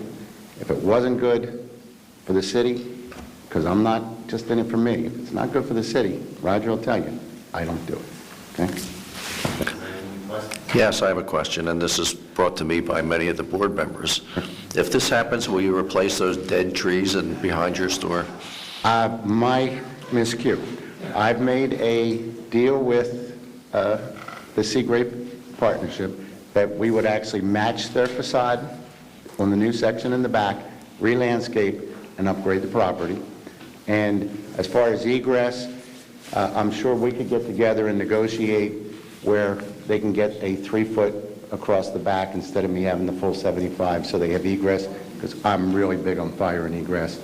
And my building is fully sprinkled, the new addition will be sprinkled, and I'm pretty sure that, I can't guarantee it, but I would guess it is. So it's going to be a really good upgrade. And the block, I mean, the place on Essex next to us, the old motel, which is really deplorable with people dying every couple of months, is going to end up going. It's going to be worth more money. The Varela's property and Jules on the corner, everybody's dying in there. It's just going to bring us all up, and it's going to make it nice. Thank you. Tom, do you have any idea yet how you're going to use the space? Give the board some idea as to how the buildings are going to be integrated? Well, basically, we'll have a nice entrance on Douglas Avenue, but when we attach it, and the only reason they're doing the subdivision on this is at my request, because I don't want to burden, if we attach it to my building, then we all become part of the condo association. If I don't attach it to my building, it doesn't become viable space. And from the Essex Avenue side, I'm going to open up the adjoining wall there. It's a steel building. So we're going to dress it up, open it up, make it all flow so that you can get first and second floor usage, get more. Second floor might be more patio furniture. We're really getting into the big patio furniture business now, and people are coming, designers, to do it. I mean, it's crazy. And it's a lot, primarily people from the community, and It's all local. fortunately, a lot of the builders in the community come to your store, and the ability to provide a greater level of service obviously helps that product. Believe it or not, what's happening right now, too, is between that, the kitchens, and our design services, we're actually getting people from Brigantine, Linwood, Northfield. They're coming over, and then they're going to Boca. They're going to stop at Roberts. They go to Tomatoes. I mean, Carmen comes in and tells me, yeah, it's great, because people come to you, and then they run down to me. So we're doing something that nobody else does. We're bringing people into Margate. And that's nice. Real nice. Anything else? Thank you. Sorry it took so long. Mr. Patterson, I have nothing further. I know Mr. Davis has a agenda scheduled. Well, I know there's other questions on the board regarding the density of the unit, that you're forgetting the issues that you have with Mr. Davis, just the units themselves, of putting 20 bedrooms in a small area like that. I know there are concerns on the board. I don't know if you want to address that, or... I haven't heard those, I'll be happy to address it. Well, I would say I'm just trying to lead the conversation here, so if anybody on the board has any objections to the density, I'd like to hear it. Well, the density is the number of units or the number of bedrooms? Number of bedrooms. If anybody has anything, if they don't, then maybe I'm wrong. I have a problem with 20 bedrooms in the narrow buildings like that, and I also have a problem with 16 vehicles backing out on the street on numerous occasions, all during the day. Greg, there's nothing I can do about that. I would love to see some parking underneath that you could pull into and back out and come out forward, but you'd have to remove 2 bedrooms. And you have 5 bedrooms in each unit, and some of them are like 10 by 10. Well, we can certainly I'd love to see that. Eliminate a bedroom in favor of a media room, in favor of a library, in favor of an office. Take the door away, take the interior access to the bathroom away, so it's not considered a bedroom. I know. I hate to say that, because I know how the board looks at that. Someone can still sleep in it. We can certainly offer it as a 4-bedroom unit with the great rooms and office. Yeah, I understand. That's what would happen. And willing to do that. That doesn't sound like much of a willingness. That, Chris, you certainly want more yay votes than you want nay votes. I would vote nay if you had a 5-bedroom unit or a 4-bedroom unit and a den. So the suggestion is the complete elimination of bedrooms, so it can't... Or a consolidation of 2 bedrooms into 1, or an elimination of a bedroom. I mean, people can cheat. I'm sure if you made 1 big bedroom out of 2 10-foot bedrooms... I understand that, but I'm talking about if you have 2 rooms, if you're going to sneak a wall in there later, we can't do anything about that. But Is there any other concern with respect to modification of the deck, that if we take a break, I can talk to these guys, come back, and hopefully address those things? What I don't want to do is come back with a new plan. I think these are things that can be addressed this evening if we're going to proceed. Just let me know what they are. Give me 5 minutes. I fully agree with you, but I can tell you I wouldn't be satisfied with converting a bedroom by any other name into a den or whatever. So that's why I want a couple minutes to talk about it. yeah. Wait a minute. I just wonder if anybody wants to talk about it first. Can I have a question? To any of the decks that the board has while I'm talking to these guys, should be eliminated, should be modified.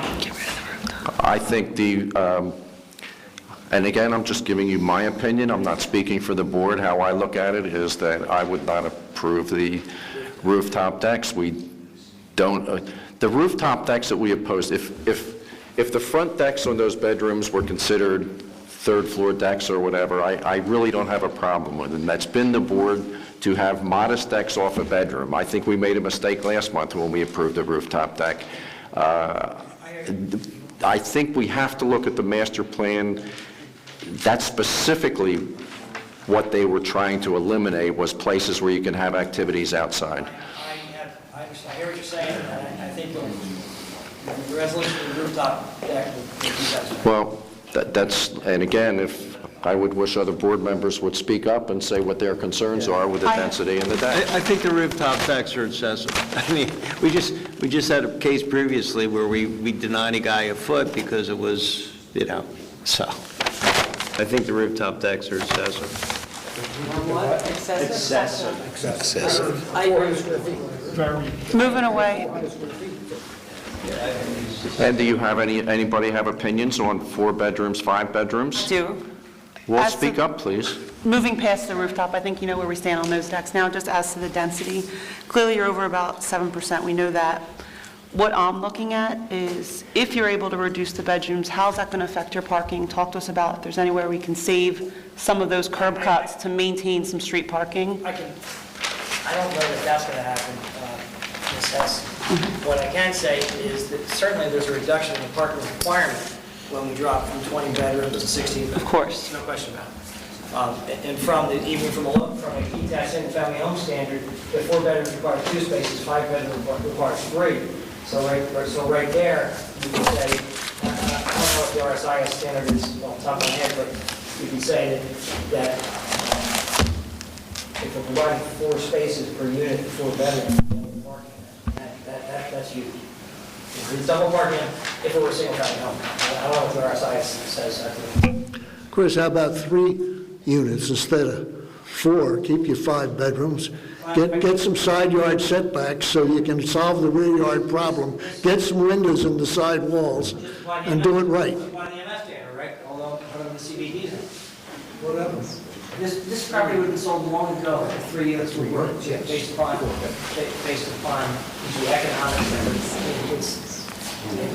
If it was 3 units, that would be, it doesn't work. Doesn't work.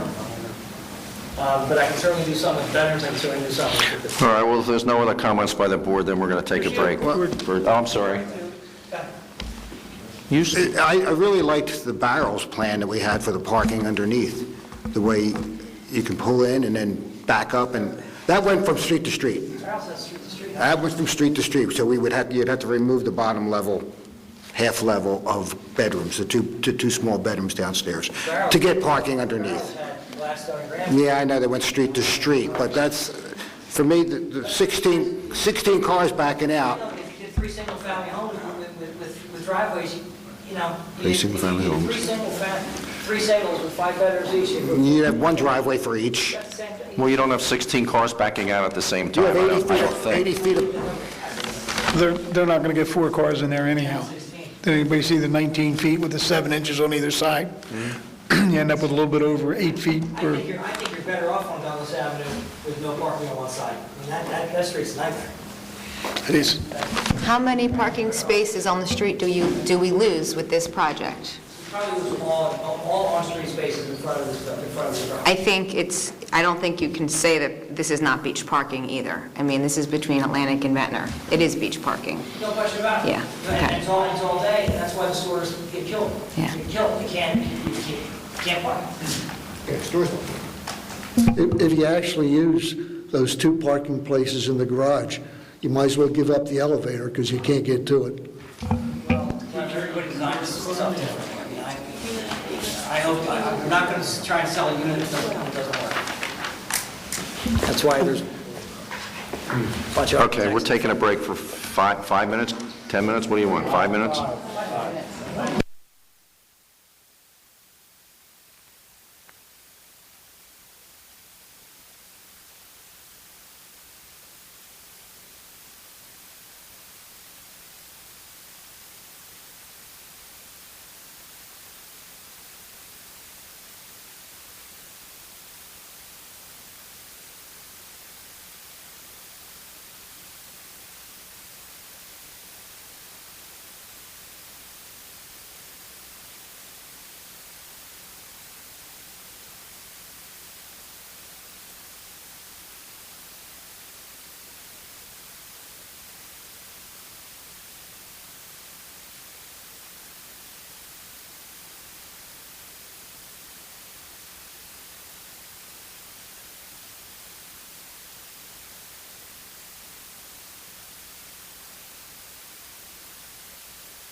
Can we reconvene, please?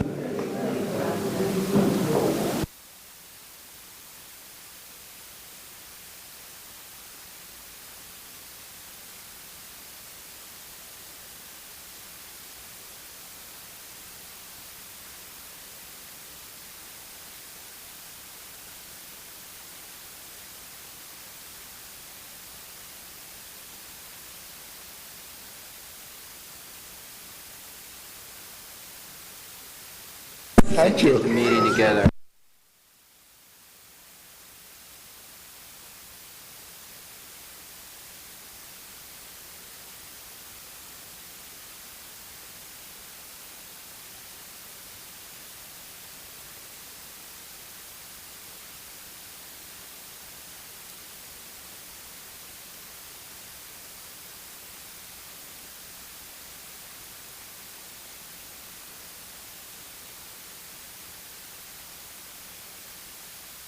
All right, if you take your seats, we're back in session. Chris, if you come to any conclusion on those two issues? You have come to resolution. Well, have you come to resolution? What say ye? What we say is at the lowest living level, I believe it's called the first floor level, where there's 2 bedrooms side by side, that's going to be a junior master suite. There's going to be one bathroom, so a bathroom and a bedroom will be eliminated in favor of a larger junior master bath and a junior master suite, so it will be a legitimate 4 bedrooms. No archway between the walls or anything like that. It's one big bedroom with a big bathroom and a big closet. And the rooftop decks, the flat ones at the top and the middle, which we don't generally have in Margate except for the 75 right across the street, will be eliminated in favor of some kind of decorative little pet element at that level. You talking about all 8 of the rooftop decks or 4 of them? 8. I don't think there's 8 rooftop decks. I think there's 4, because the other ones are all accessed by a door. No, but it's above the second floor level. I agree. I need variances for the ones that come out of what's called the upper level master. Would you like a separate vote on them? Yes. Okay. If need be, I will have a second vote on them. Or I will make them smaller, if need be. They're in the rear of the property, In the back of the property. And that's what I consider a legit third floor deck. Because, you know, they can come out the slider, the master, and you get on that deck.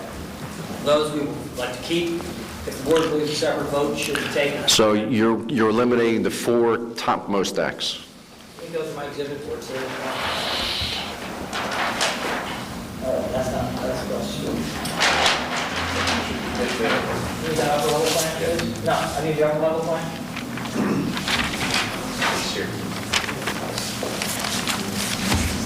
Thank you. On sheet PP4, looking at the roof plan. Okay, that's clear. The 4 decks that run across the middle of the building Okay, that cannot be accessed from an interior area are being eliminated. okay. How about the ones in the rear? They're No. not being eliminated. If the board thinks a second vote should be taken on those, I consider those third floor decks. If the board wants to take a second vote on those, I'm okay with that. Separate vote on that variance. I'm okay with that. Okay, so are we done with your presentation then? Can we hear from Mr. Davis? I want to recall Mr. Collins Okay. to speak as to the parking issue that was brought up, and I think Tom can address that in a manner that the board should consider. And it's kind of scary, as I have no idea what he's going to say. You talking about parking on the street? What? You talking about parking on the street? Yeah, I spoke to the elimination of all the on-street parking. And Basically, Chris is talking about backing out onto the street, which Craig brought up as a problem, or parking individually on the street. Except for Saturday and Sunday afternoons, like 3 o'clock, because it was a 2-hour parking limit on the street. Basically empty. All summer long, I park my car there, and every 2 hours, go move it to another space, which I can do in 2 seconds because nobody parks on the street. It's pretty empty. Traffic is very minimal because it's a one-way street. So any cars backing out, you know. 3 cars, which is impossible of these units, go to back out at one time. They could all do it and not hit anything. I mean, there's nothing there. Mr. Collins, that's actually a signalized intersection at both Atlantic and Ventnor. Both corners, right. So Very So controlled. there will certainly be gaps. There will be signalized, controlled gaps for backing And out. the Chinese restaurant on the corner of Douglas has their parking lot on Ventnor Avenue, so all their traffic goes away too. And there are no driveways for the beach house across the street, so there won't be any conflicting backing out. Beach House has 2 egresses, and they all go in. You don't think the entrance on Douglas Avenue will create more parking, people parking on Douglas Avenue to go into your store? If I can enter on Douglas Avenue, I'm parking on Douglas Avenue. Yeah, I'm not going to go into the parking lot with all the... What you're going to find, though, is my average customer, which everybody should be so lucky, is 5 to 10 minutes, max, If they're going in to and the out. convention center, it's... So I can actually turn over 1 parking space in my parking lot 10 times in an hour, where Down Beach Deli turns his over 1 time in 2 hours. It's a big difference. I mean, people just go, go, go. It'll be better. It'll be a lot better, and it'll be a very big convenience for anybody who, like you, who might have a fancy car and don't want to pull in the lot. You just pull up, you run in, you go out. You're going to have service at both entrances. Okay. That'll be easy. Okay? Is that what you want? Chris? I have no more witnesses, but the reduction in bedroom count, I believe, under the RSIS standard, drops the requirement to 3 per unit. Right. Therefore, have 4 extra. 4 bedroom units, so 4 times 3 is 12. 4 extra spots. That's four extra spots in the residential, but as they combine as a mixed-use building, it's 12 plus 7. 19 is the requirement, and we are providing 16. Am I right? 16, Terry? Yes. So the variance then for the mixed-use building, it actually has a single parking demand. It's technically a 3-space variance. Technically, but they're not available to the commercial, right? Yeah, okay. All right. I say, but for mixed-use buildings, you need X number of parking spaces. We have 3 short of that requirement.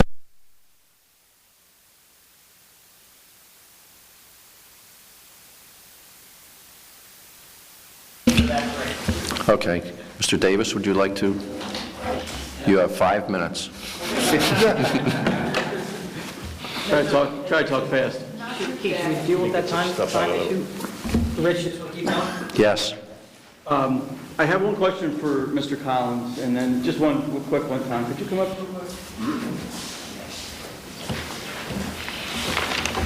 I want to make sure that the record's clear, because I have a hard time understanding. In terms of the activity that's going to take place in the expansion that's going to be attached to your hardware store, what kind of retail activity is going to take place in that area? In that area, we're going to provide access from both sides. So the wall's going to come out. So if we put a UPS store, or if we put in patio furniture or something, it's still just off. It's going to be commingled. It's not going to be walled off the block, but we'll be able to access it from both sides. You're going to be accessing it from Douglas Avenue, and then you'll have product in that area leading down, or is it just going to be an entranceway to get to the main portion of your store? I'm not going to have a 17-foot wide entrance, maybe it'll be sales floor. It'll be sales floor, so you have product on the floor. That's one question I have for you. Thanks, Tom. Can I bring forth Mr. Thomas for some questions, please?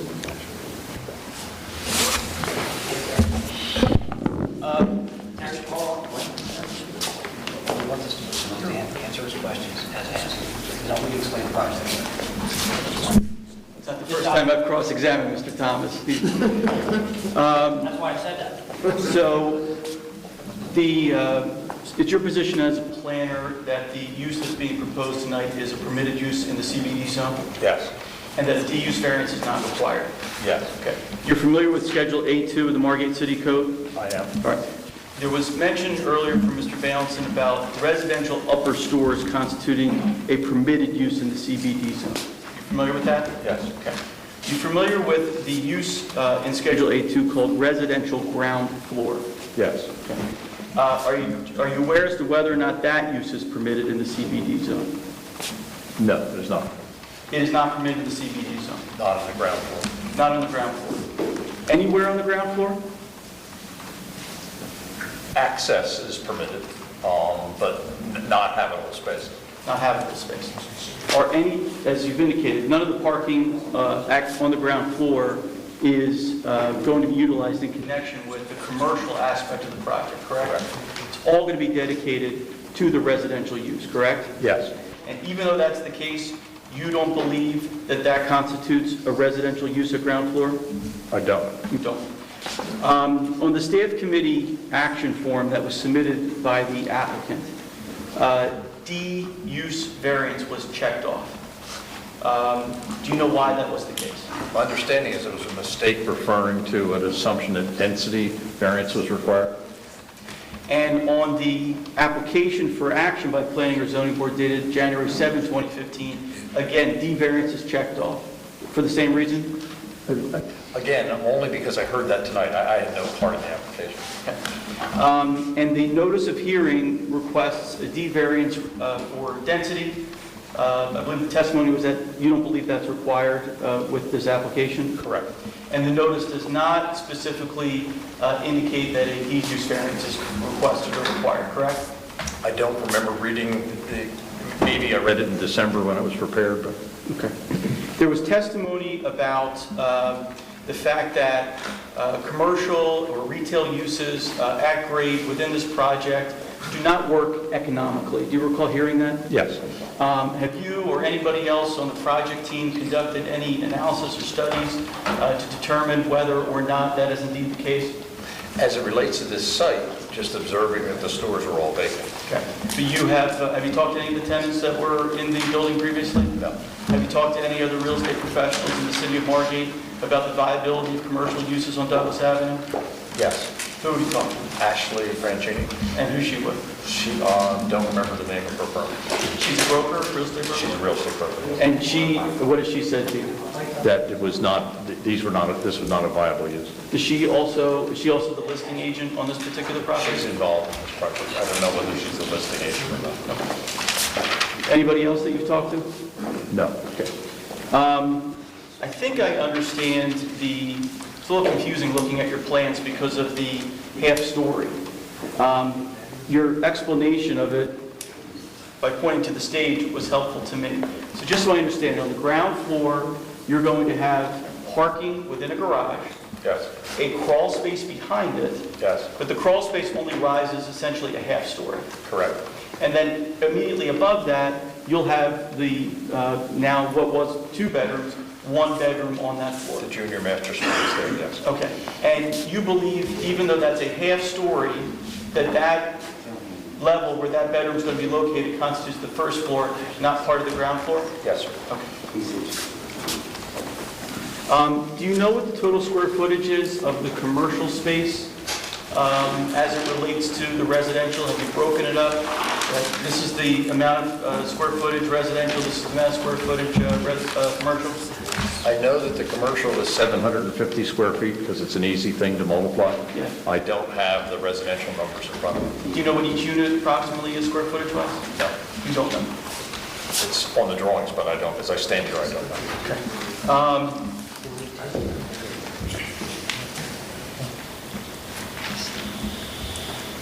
And there's no residential use above the commercial use that's proposed here, correct? Correct. Now, you're proposing a subdivision as part of this application. Yes. And the intention has been described as to subdivide off a portion of the property, the retail portion of the property, so that it can be conveyed and consolidated with the hardware store property. Is that correct? Yes. If you did the subdivision now, okay, and that aspect of the project was constructed, just the retail aspect of it, and it was consolidated with the hardware store property, you came back later on the balance of the property and proposed the 4 residential units, do you believe that would constitute a permitted use in the CBD zone? I don't think so. And why not? Because it wouldn't then have a commercial aspect. So because you have this subdivision, because you have this one area of commercial that is eventually not going to be part of the residential aspect of this project, That renders it a permitted use because of the sequencing and the timing of the subdivision and the construction of the project? Yes.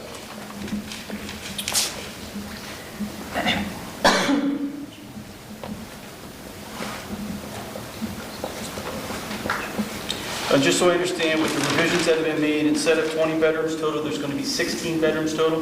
Yes. 4 each units? Yes. Have a grandparents' bedroom on the lower floor. And none of the parking that's provided on site is being dedicated for the commercial use, is that correct? Correct. There was a question about the units being sprinkled, the residential units being sprinkled.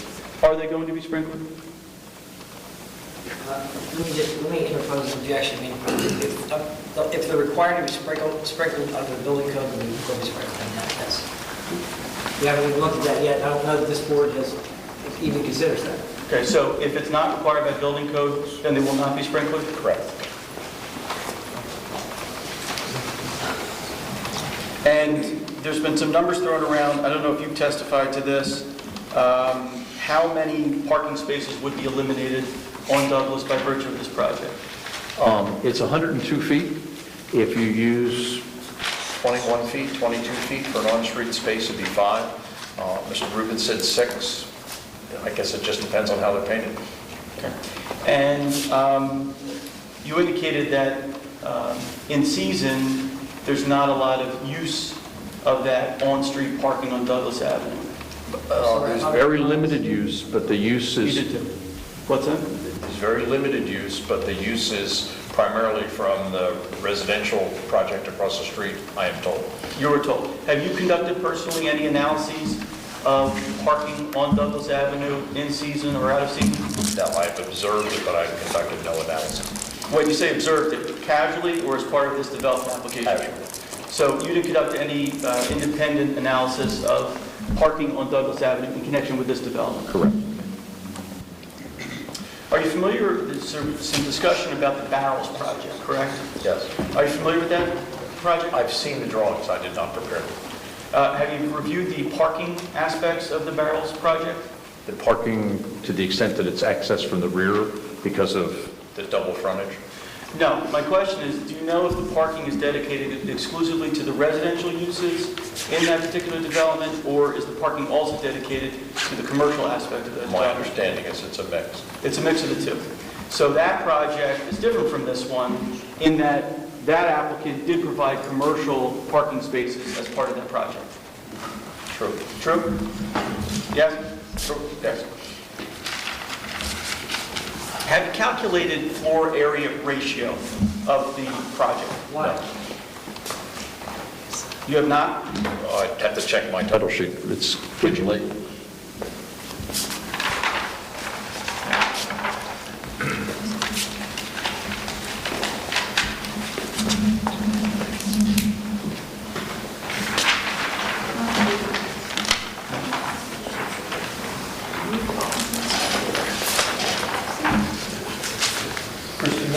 Is it right here? Right here? It's right here on the table.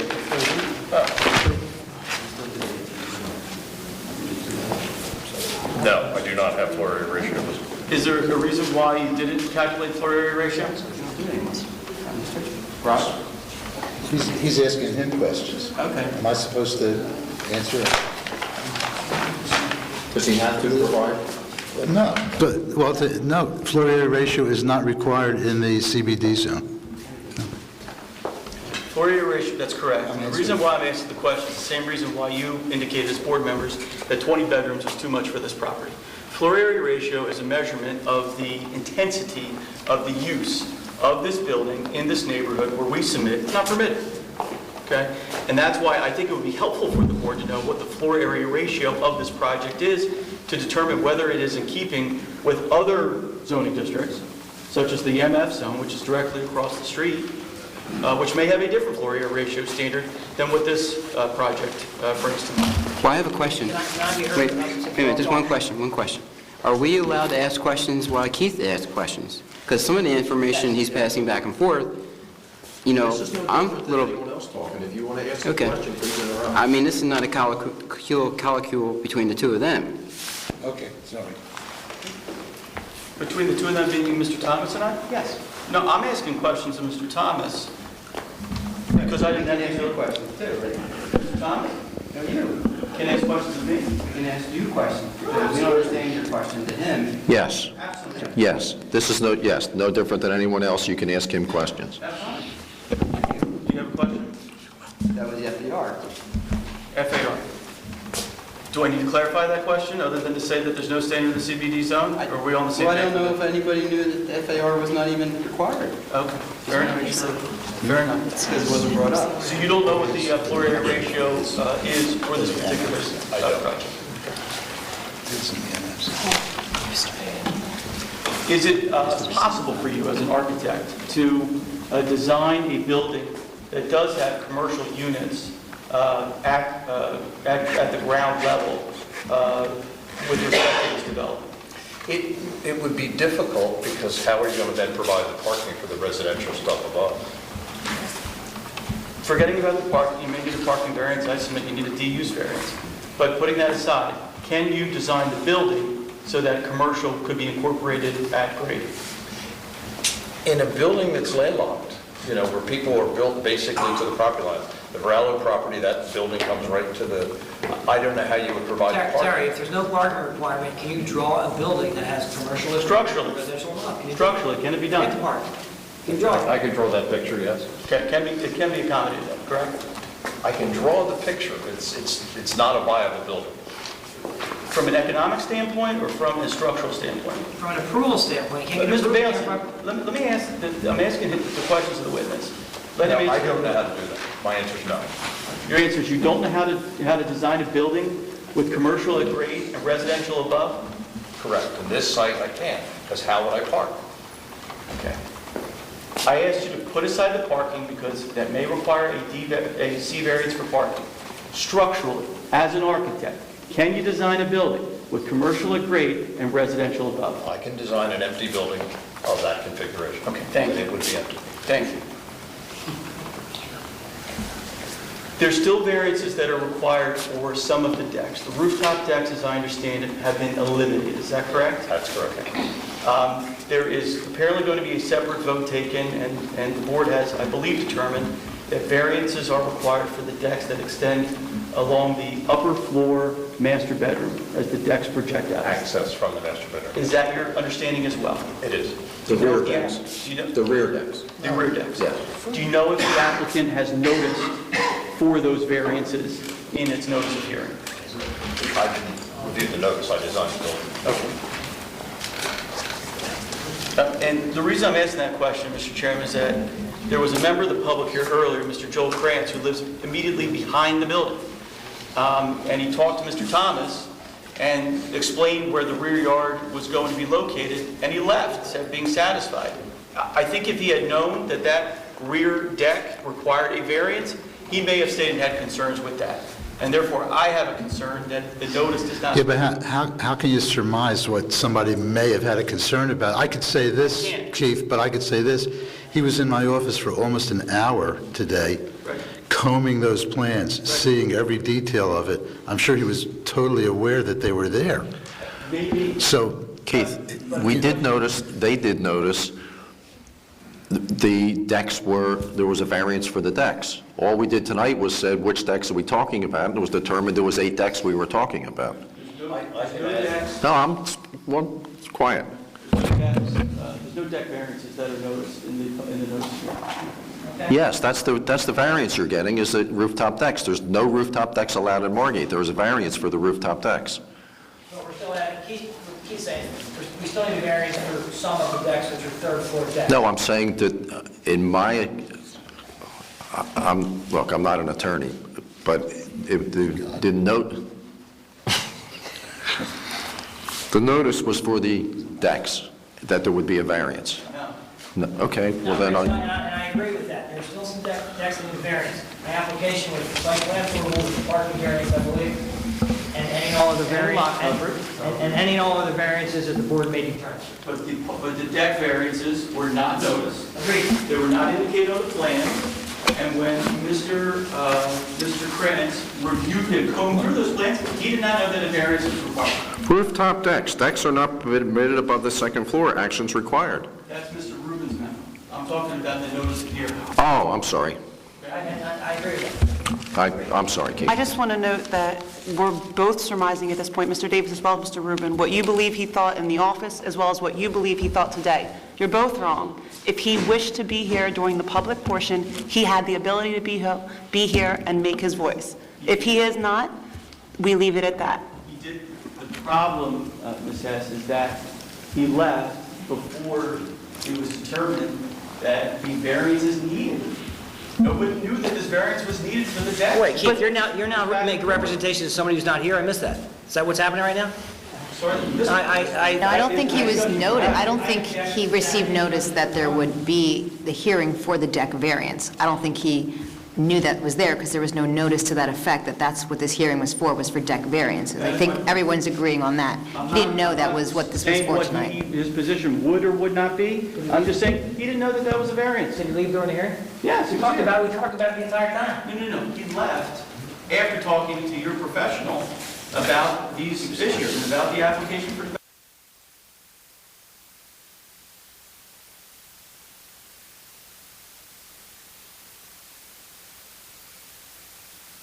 I spoke with Mr. Krantz. And he asked specifically about that. He wanted to know exactly how.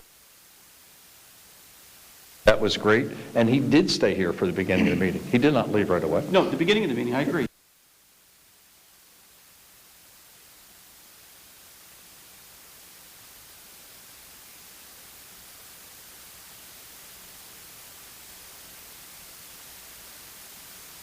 Keith made his point that we should move on. I don't want to belabor the point. Keith's point was that the decks weren't in the notice. Someone may or may not have left because of that. The point's made, we should move on. Is there an issue, though, that that this wasn't spelled out in the notice to the neighbors, that these decks? Okay. No, because of the statement, Brenda, that any and all other variances, we often have discovered variances at hearings that you then, as long as they were in the plan, that you then consider.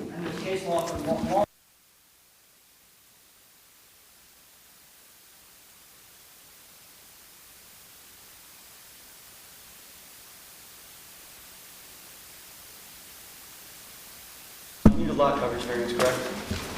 Yes. What's the significance, what's the deviation? 7.53% of 7,500 square feet. So- Can you comply with the 60% requirement? No. Why not? Because of the geometry of the buildings in order to fit the parking in. My biggest problem is with that parking floor, there's no flexibility in that. The spaces have to be the length and the depth that they are, and they have to fit in the front half of the building. But now you have additional parking that you don't need under RSIs, correct? But I can't design it for a fraction of a car. I understand that. You could eliminate some of the parking spaces in order to reduce the impervious coverage, could you not? No, because the spaces still have to be 22 feet deep. But if you had less parking spaces than what you are proposing, you would have less area for parking within the building, correct? It sounds like that's true, but if you look at the geometry of the building, you know, I've got to be the 2 spaces wide, and I can take a space out from outside here, but that doesn't make the building smaller. Okay. So if you're going to demolish this building, correct? The existing building, yes, sir. So you're going to have a blank canvas Yes. when you undertake this project, correct? And when you do that, you cannot design a building and provide for the parking inside the building and comply with the 60% coverage requirement in this zone? I cannot. You cannot. What if you reduce one of the units? If I eliminated a unit, yes. Then you could. Yes.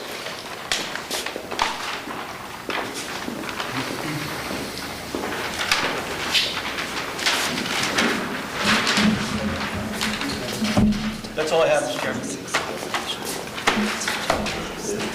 That's all I have for this witness, Mr. Chairman. I do have with me Ms. Cudiello. I do have some questions for her as a professional planner to rebut the testimony of Mr. Thomas. I can continue with her if you'd like. I think we should do that now. All right, can we have her sworn in, please? Say your name for the record. Tiffany Cuviello, C-U-V as in Victor, I-E-L-L-O. Raise your right hand. You swear the testimony you're about to give in this matter will be the truth, the whole truth, and nothing but the truth, so help you God? I do. Ms. Cuviello, you are a licensed professional planner in the state of New Jersey? I am, And for how long have you been so licensed? since 2000, so 15 years, 14 years. And you also hold you're also a member of the American Institute of... Certified planners. Certified planners. Yes, I thank am. you. And what does that designation mean? That means I am able to practice planning outside of New Jersey, as well as in New Jersey. And are you a planner to any government entity? Yes, I work for Galloway Township. I also represent several other municipalities in southern New Jersey. And in Galloway, do you also advise the planning and zoning boards on planning-related issues? Yes, I do. And have you been accepted as an expert in the field of professional planning before other land use boards such as this one throughout the state of New Jersey? Yes, I have. I'd like to submit Ms. Cuviello as an expert in the field of professional planning. You accept that? You've had a chance to review... Oh, say. I wasn't asked if I could object to Mr. Thomas. Have you had a chance to review the application, Ms. Cuviello? I have. All right, so you're fully familiar with it. You're also familiar with the Margate zoning ordinance and master plan? I am. Okay. Do you believe the use is permitted? I do not. And why not? Because the way the ordinance reads, it says residential upper stores. If you look at the plan, you have residential. It is not above stores. Upper is over stores. There are no stores on the first floor of this plan. Residential ground floor is specifically not permitted in the CBD zone. And if you look to your master plan, it helps to clarify what was intended when the CBD zone was done and created, which specifically states that they wanted vibrant streetscapes with storefronts, and even went as far as to say that in the CBD zone, we don't even want offices on the first floor, and your ordinance under Schedule A2 includes the fact that business professional offices are not permitted on the first floor, to further clarify that stores, retail space is what's intended on the first floor in the CBD zone. I have a question. Then if the stores are on the first floor and the residential's on the second floor, where's the parking? If the parking is combined and shared, then that parking is related to the business use as well, as long as the store front is along the street frontage portion. So you can have the parking in the rear or off to the side as a combination, but there has to be stores underneath the residential in order for the residential to be permitted, the way your ordinance reads, residential upper stores. But one size doesn't fit all. This is not going to work for this property. So, I mean, I'm looking out for the owner of the property. He can't fit this into that. And that may be. Okay. And our position is seek a D-use variance. It's not a permitted use. It's not allowed in the CBD zone. That should have been noticed as part of the application, but for whatever reason, the applicant has chosen not to pursue that course. So wait a minute. So stay on that point. So you're saying the D variance still is in the court? Yes. Okay. What do you mean? I mean, I think it's going to court regardless. In accordance. Oh, in accordance. Say that one more time, then I didn't understand your question, Mr. Galanti. You're still stating on record that a D variance should have been in effect, or should have been applied for? I'm stating that. Ms. Cuviello, do you believe that's the case? I believe a D-use variance is required to allow the residential townhouse development because it is not over stores. And This is a townhouse development with a store next to it. It is not stores with residential above it. And it may be appropriate for the area, but it needs a use variance, and there are standards that should be applied for that use variance if they show that it's appropriate for the area. And principally, a D-use variance requires a supermajority vote. Is that correct, Ms. Cuviello? Yes. Requires 5 affirmative votes instead of the bare majority. Yes. And certain classes of members of the board who would sit on planning board applications, since this is a consolidated board, are not legally permitted to consider zoning board applications where D-use variances are involved, correct? You mentioned some sections out of the master plan. Do you want to read those sections into the record just so the board understands what was intended for this particular zone according to the master plan? Yes, so it's not just a point, Chris. You created the CBD zone in 2004. When you created that zone in 2004, your master plan spoke specifically about the central business district, and it states within that section on the CBD district, and I quote, "The focus of the CBD designation is to create a continuous," in quotes, "window shopping streetscape. The CBD is distinguished from other commercial areas of Margate by a requirement to develop retail sales and related uses at ground level. Upper stories may be residential, work, live, commercial, or loft space." The master plan does talk, as Mr. Bailenson indicated, about Washington and Ventnor Avenue having their own special distinction, separate from that statement I just provided. In 2006, you went as far Let me as... stop you right there. Is there a similar special distinction for Douglas? No, there's no distinguishing factor for Douglas. I missed that whole point. I asked, she said, the studio indicated there was, that Washington and... The bank? Were carved out, and there was some separate language with respect to the streets, and I asked her if there was such special language afforded to Douglas Avenue. You mean the area, not the specific bank project? Just that street corridor. The corridor. And there's several other corridors besides Washington and Ventnor in the CBD. You have other streets besides just Washington and Ventnor. You have Douglas, you have Essex, you have Granville, you have different streets that are within the CBD district. But the master plan said that there should be enhanced streetscaping on Washington and Ventnor, but no, not necessarily the same for the other corridors. That being said, in 2006, the master plan was updated. And when the master plan was updated or revisited in 2006, the planning board at that time felt it was important to, again, readdress the central business district. And they have it entitled Central Business District Ground Floor Uses. It is recommended that the requirement for ground floor uses to be commercial in the CBD be revised to read that the ground floor uses shall be retail. So a clear distinction that they wanted retail, and your master plan was subsequently, or your zoning ordinance was amended to add a footnote under the CBD zone for business and professional offices not being permitted on the ground floor. It went a step further as well in that same 2006 master plan, in that same paragraph, to indicate that also with respect to commercial uses, in zones requiring ground floor commercial floor uses, the finished first floor of any such building shall be located within 1 foot of grade. This revision is recommended to address the twofold concern of undesirable grade separation of retail uses and possible first floor conversion to residential uses. Going even further to make sure that the retail ground floor space is retail ground floor space that creates that streetscape and that window shopping aspect and is not going to fail and be converted to some other use. And so your master plan clarifies, in part, what was intended in your ordinance, where the ordinance says residential upper stores, which this does not have. So that's a plain reading of the ordinance indicates that the use is not permitted. Correct. In your view. Yes, in my opinion. And that view is also supported by the findings of the town in its master plan. Correct. Okay, let me ask a question there, and I want to bring up an issue that Chris brought up so you can counter it. What about the bank building? What about Remax? What about Barrels? What about the Gallagher building? Are they all the same thing? Would the same thing apply there, that they should have had But D-variance? they do have first floor commercial or retail in most of those situations. Barrels had a variance to have office, but you gave them a use variance to have office.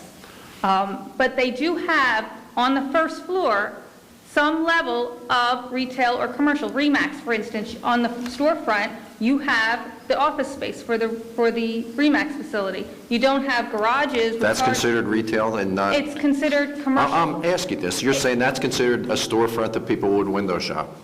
No, I don't think it's a storefront that people would window shop, and I didn't review the approval on the Remax to see if you gave a use variance on that one. Right. I do know on Barrels you gave a use variance to have the office space. Mhm. You may have on the Remax, I just didn't look at the resolution. However, it's still not residential space at the building line at the street. Barrels has a smaller area, it's 869 square feet that was approved, but the balance of that first floor is a parking garage or parking area for both the commercial or the office space and the residential, and that is still on the first floor. There is no residential on the first floor. You look at the Ocean City Home Bank, they have a 22,000 square foot area on first floor that's usable at the street line. It's not garages backing out into the street. Mhm. And that's what, in essence, distinguishes them from what is being proposed here. These are townhouses with 2-car garages with 8 parking spaces in front of each building backing out onto the street. And while there is a store or a commercial space, however it's going to be used, it's going to be part of another property. It's not underneath and part of this building. And parking is solely designated to the residential use, and really, the first floor bedroom, the junior suite, is only over a crawl space. It's arguable that that could be considered a ground floor residential because the crawl space is in a floor, and the garage and that are on the same general level, so. Can I just have an additional question based on that. Could you just give me your insight, just help me understand as well? Would this building, in your opinion as a planner, be in accordance if the hardware store portion was, say, in the middle, like there would be the two townhouses, hardware store and then the other townhouse? Would that be sufficient? Even if it was on the end, and you had the parking area underneath that was a shared parking area, it would be closer to what you approved for the Barrel site, but it would still not have the residential as the main first floor aspect. So it doesn't, even if it were the second and third unit on the end, if you lifted those up and got rid of that first floor. Say there was no parking and it was in the, say, the two end units, and it was just this hardware store, would that? If the hardware store was on the first floor and the residential was above it, then that would conform more so to your ordinance. Does that answer your question? It doesn't. Because I'm not designing, you're asking if you eliminated the garage space. What I'm asking you is if it was a townhouse, a hardware store, and a townhouse, would that be permitted? In your opinion, would that be in accordance and not need a D-use variance? No, not if the residential goes down to the ground floor. No, if it, as it existed, let me just clarify so you can answer the question for me. If this project existed as it's been presented to all of us today, eliminate, say, two of the garages and put the hardware store there. Would that be, in your opinion, would that necessitate a use variance, in your opinion? Depending on how this is redesigned to incorporate the building space, it would... If it was just ground, if it was just that ground level? If the whole floor, if the whole bottom was retail and garage space... Not the whole. I'm wondering if it was just in the middle, a small hardware store in the middle. If the parking underneath is a common parking area for all of the uses, including the retail that's underneath for the hardware, then that would conform. The fact that you have the garage space that's part of the residential devoted just to that, to me, makes that residential part of the ground floor. So it's the lack of commercial parking that's the major It's the fact factor? that the residential goes to the ground. It's the fact that your front of the building has a garage door that's a private residential garage. It's a single-family townhouse. Okay, I'm sorry to interrupt, I don't know if this is the appropriate time. What I'm thinking is, how is this different, the placing of it, whether it's the end or the middle? Because, I mean, what we're gaining is, let's just look at it as if this hardware store didn't exist. If they had built it at the same time, it's not there at all. If they say, this is our project, we're building these 4 units, and then a large 20,000 square foot hardware store adjacent to it, would that necessitate a use variance? Yes, it would need a use variance because it's not part of a mixed-use building and the residential still on the first floor. Because that ground retail isn't across the board, or because it's not in the middle, or it's not as prominent? It's not the same building, and the residential is on the first floor. The residential is on the first floor, the garage space is on the first floor. I guess that's the main issue. argument. The ordinance under section A2, your schedule A2, says residential upper stores. Right. That's the issue. And it may be appropriate to I'm just work trying to that way, understand. but it needs a use variance to work that way. Is parking considered residential use?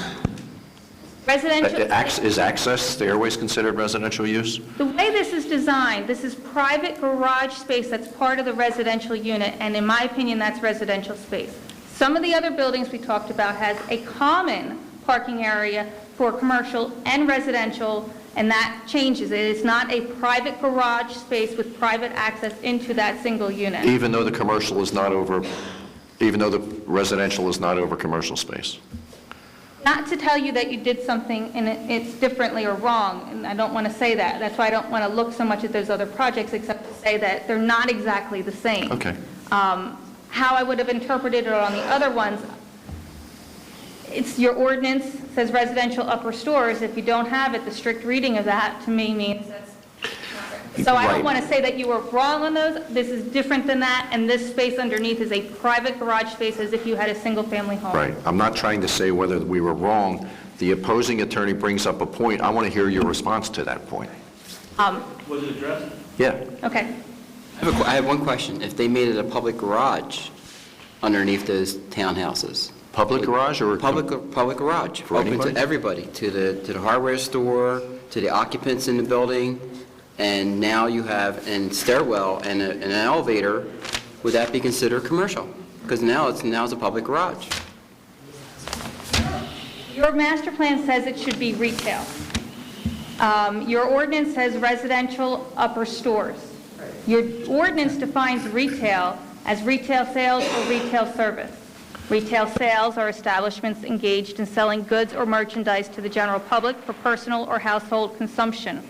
Retail service is establishments engaged in providing services for individual businesses, government, and other organizations. Services are. So a parking garage is not a retail use. You need parking to support your retail if it's worked in together, but a parking garage by itself, by your definition, is not a retail use. Who decides if we need to, if it's a D variance or not? Roger? Because, I mean, it's like, we're kind of like, you know. We're going to hear all the testimony, the lawyers are going to advise us. Our lawyers are going to advise us. Excuse me? Our lawyer's going to advise us after. Oh, okay. Okay, good.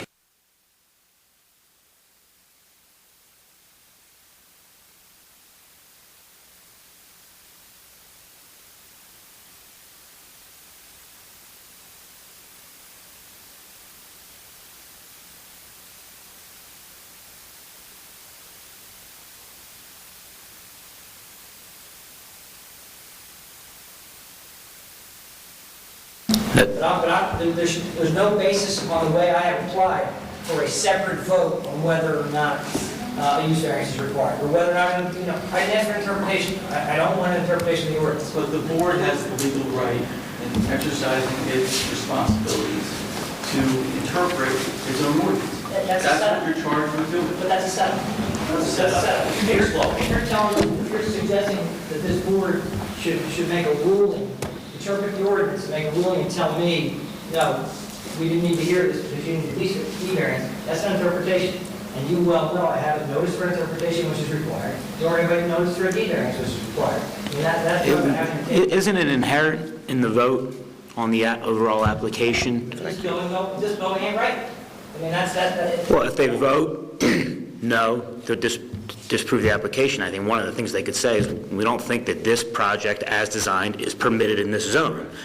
They could vote no for other reasons, or they could vote yes. If they vote yes, they're essentially saying it is permitted.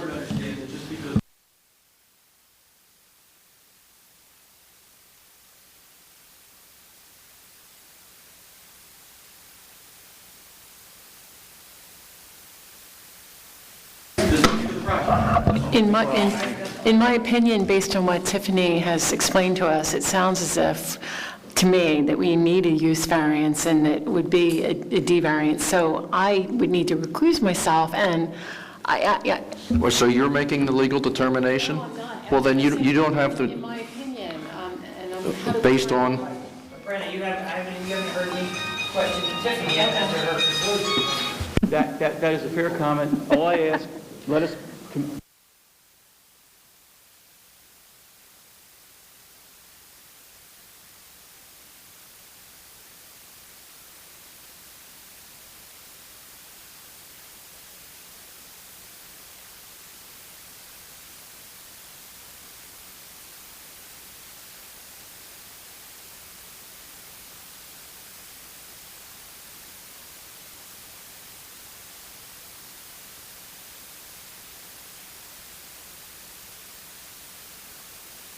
Validated. We haven't, are we presenting this to the other? I'm making sure you're open. That's what we believe is happening here, and what you're left with is 4 townhomes.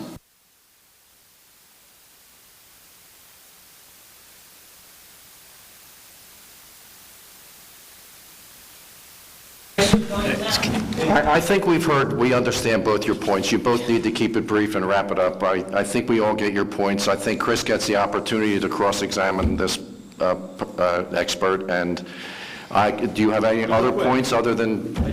Okay. You heard what I had to say about the subject.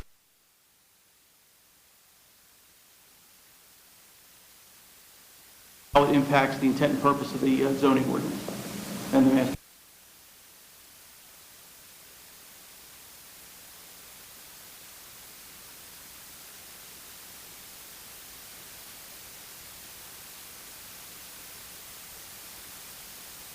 I mean, my opinion is, whether it's subdivided or not, because the residential's not over the stores, it's subdivided off as a technicality to make a better functioning hardware store. That doesn't somehow make this use permitted because it's still retail. You can't have it both ways. It's residential over retail or over stores. Off is just part of a different type of application. It doesn't, it's not.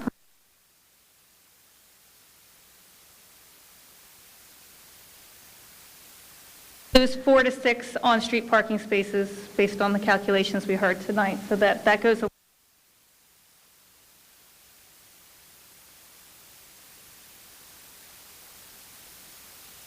Has an impact on that, and it also has an impact on the surrounding businesses that do remain and exist that need the parking.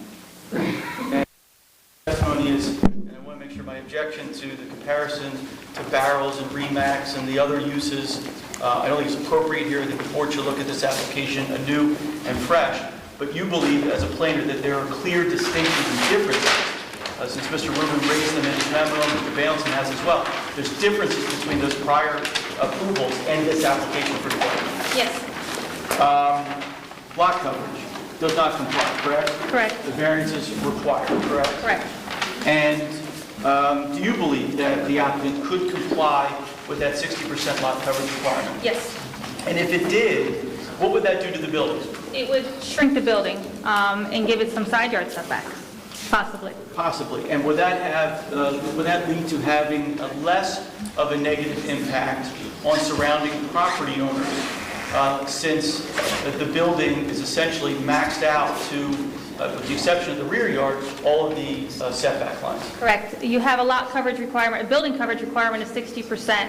While you're allowed to extend out to the side property lines, you have to meet the coverage. They are improving the coverage, but they're not meeting the coverage. The existing building now is a single-story building surrounded by, on the one side, by a 3-story or 2-story building with windows, which would now have this building next to it blocking their light, air, and open space because there would be no side yards, which could have side yards if they met the lot coverage requirements. All right, so that's additional negative impact associated with this development, correct? Correct. And the light, air, and open space purpose would not be advanced, obviously. Correct. The bulk standards in the CBD zone, are they geared toward the type of development that is proposed by the applicant for side-by-side townhomes? No, they are not. What are they geared towards? They're geared towards mixed-use development with commercial and residential above. And that is to encourage this, what was described in the master plan as encouraging this pedestrian movement and storefronts within the particular zoning district? Correct. Okay. Are there other zones that have bulk standards that would be more appropriate for this predominant residential use in the CBD zone? It's the multifamily zone directly opposite the street would have standards that were more appropriate to the residential townhouse development. And that is located directly across Douglas Avenue from the subject property? Yes. And what are those particular standards? Those standards include a side yard setback requirement, a front yard setback requirement with landscaping, reduced building coverage, and a floor area ratio requirement to control the intensity of development. So what's the lot coverage requirement in that zone? 45%. And what are the setbacks, side yard setbacks? 8 feet or 10 feet if there's a driveway. And if those standards were adhered to, would that lead... Excuse me, we're not in the multifamily district, Keith. I mean, you're dragging this on. Okay.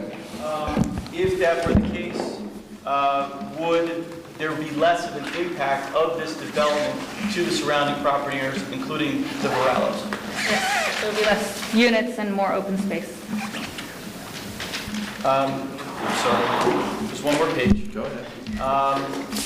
Did you analyze FAR?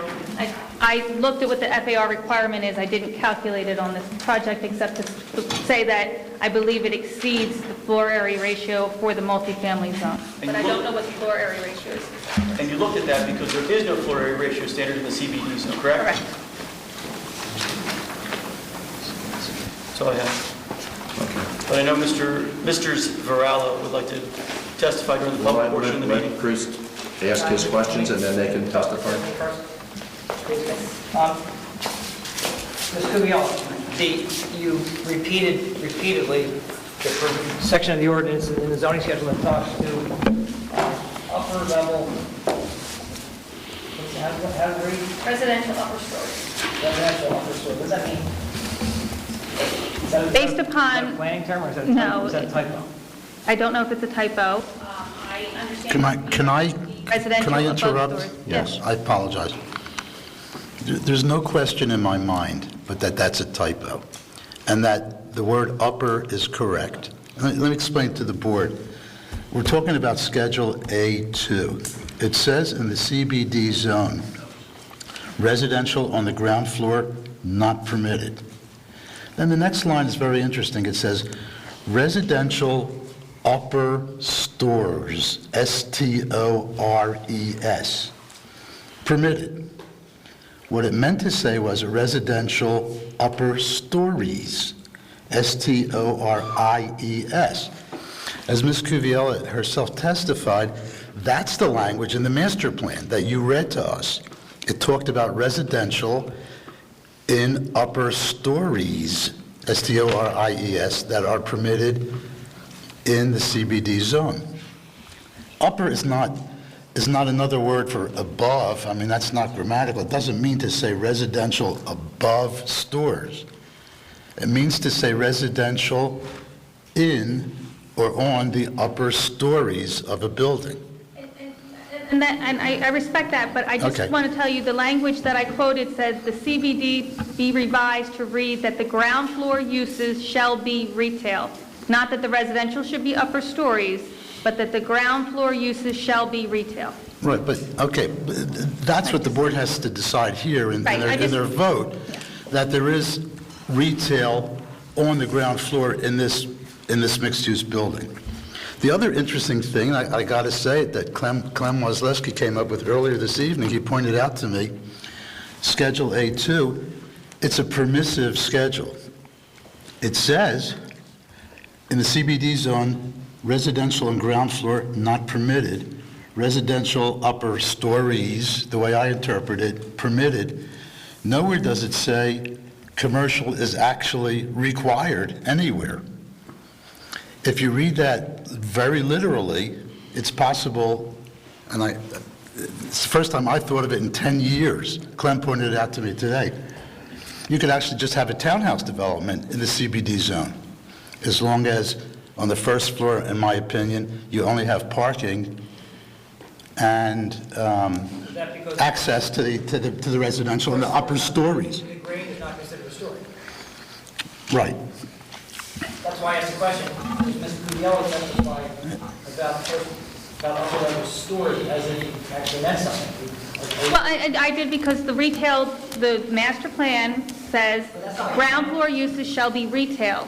So residential upper stores, to me, when I look at the word retail are stores. And I understand the typo, but... But the master plan, the end of that sentence says residential in the upper stories, doesn't it? No, it does not say upper stories in the master plan. What does it say? You read that. Central Business District ground floor uses. It is recommended that the requirement for ground floor uses to be commercial in the CBD be revised to read that the ground floor uses shall be retail. You read something else about upper stories. Let me cross. Okay, sorry. Does it say that the entire ground floor must be commercial residential? Does it say that you need commercial from edge to edge, property line to property line? In fact, you kept speaking of terms like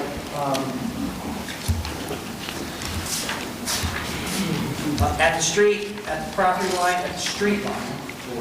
Meaning that's where the commercial is required, right? Is that what you were saying, then? Yes. Okay, does the ordinance require that? Does the ordinance require, not the master plan, does the ordinance require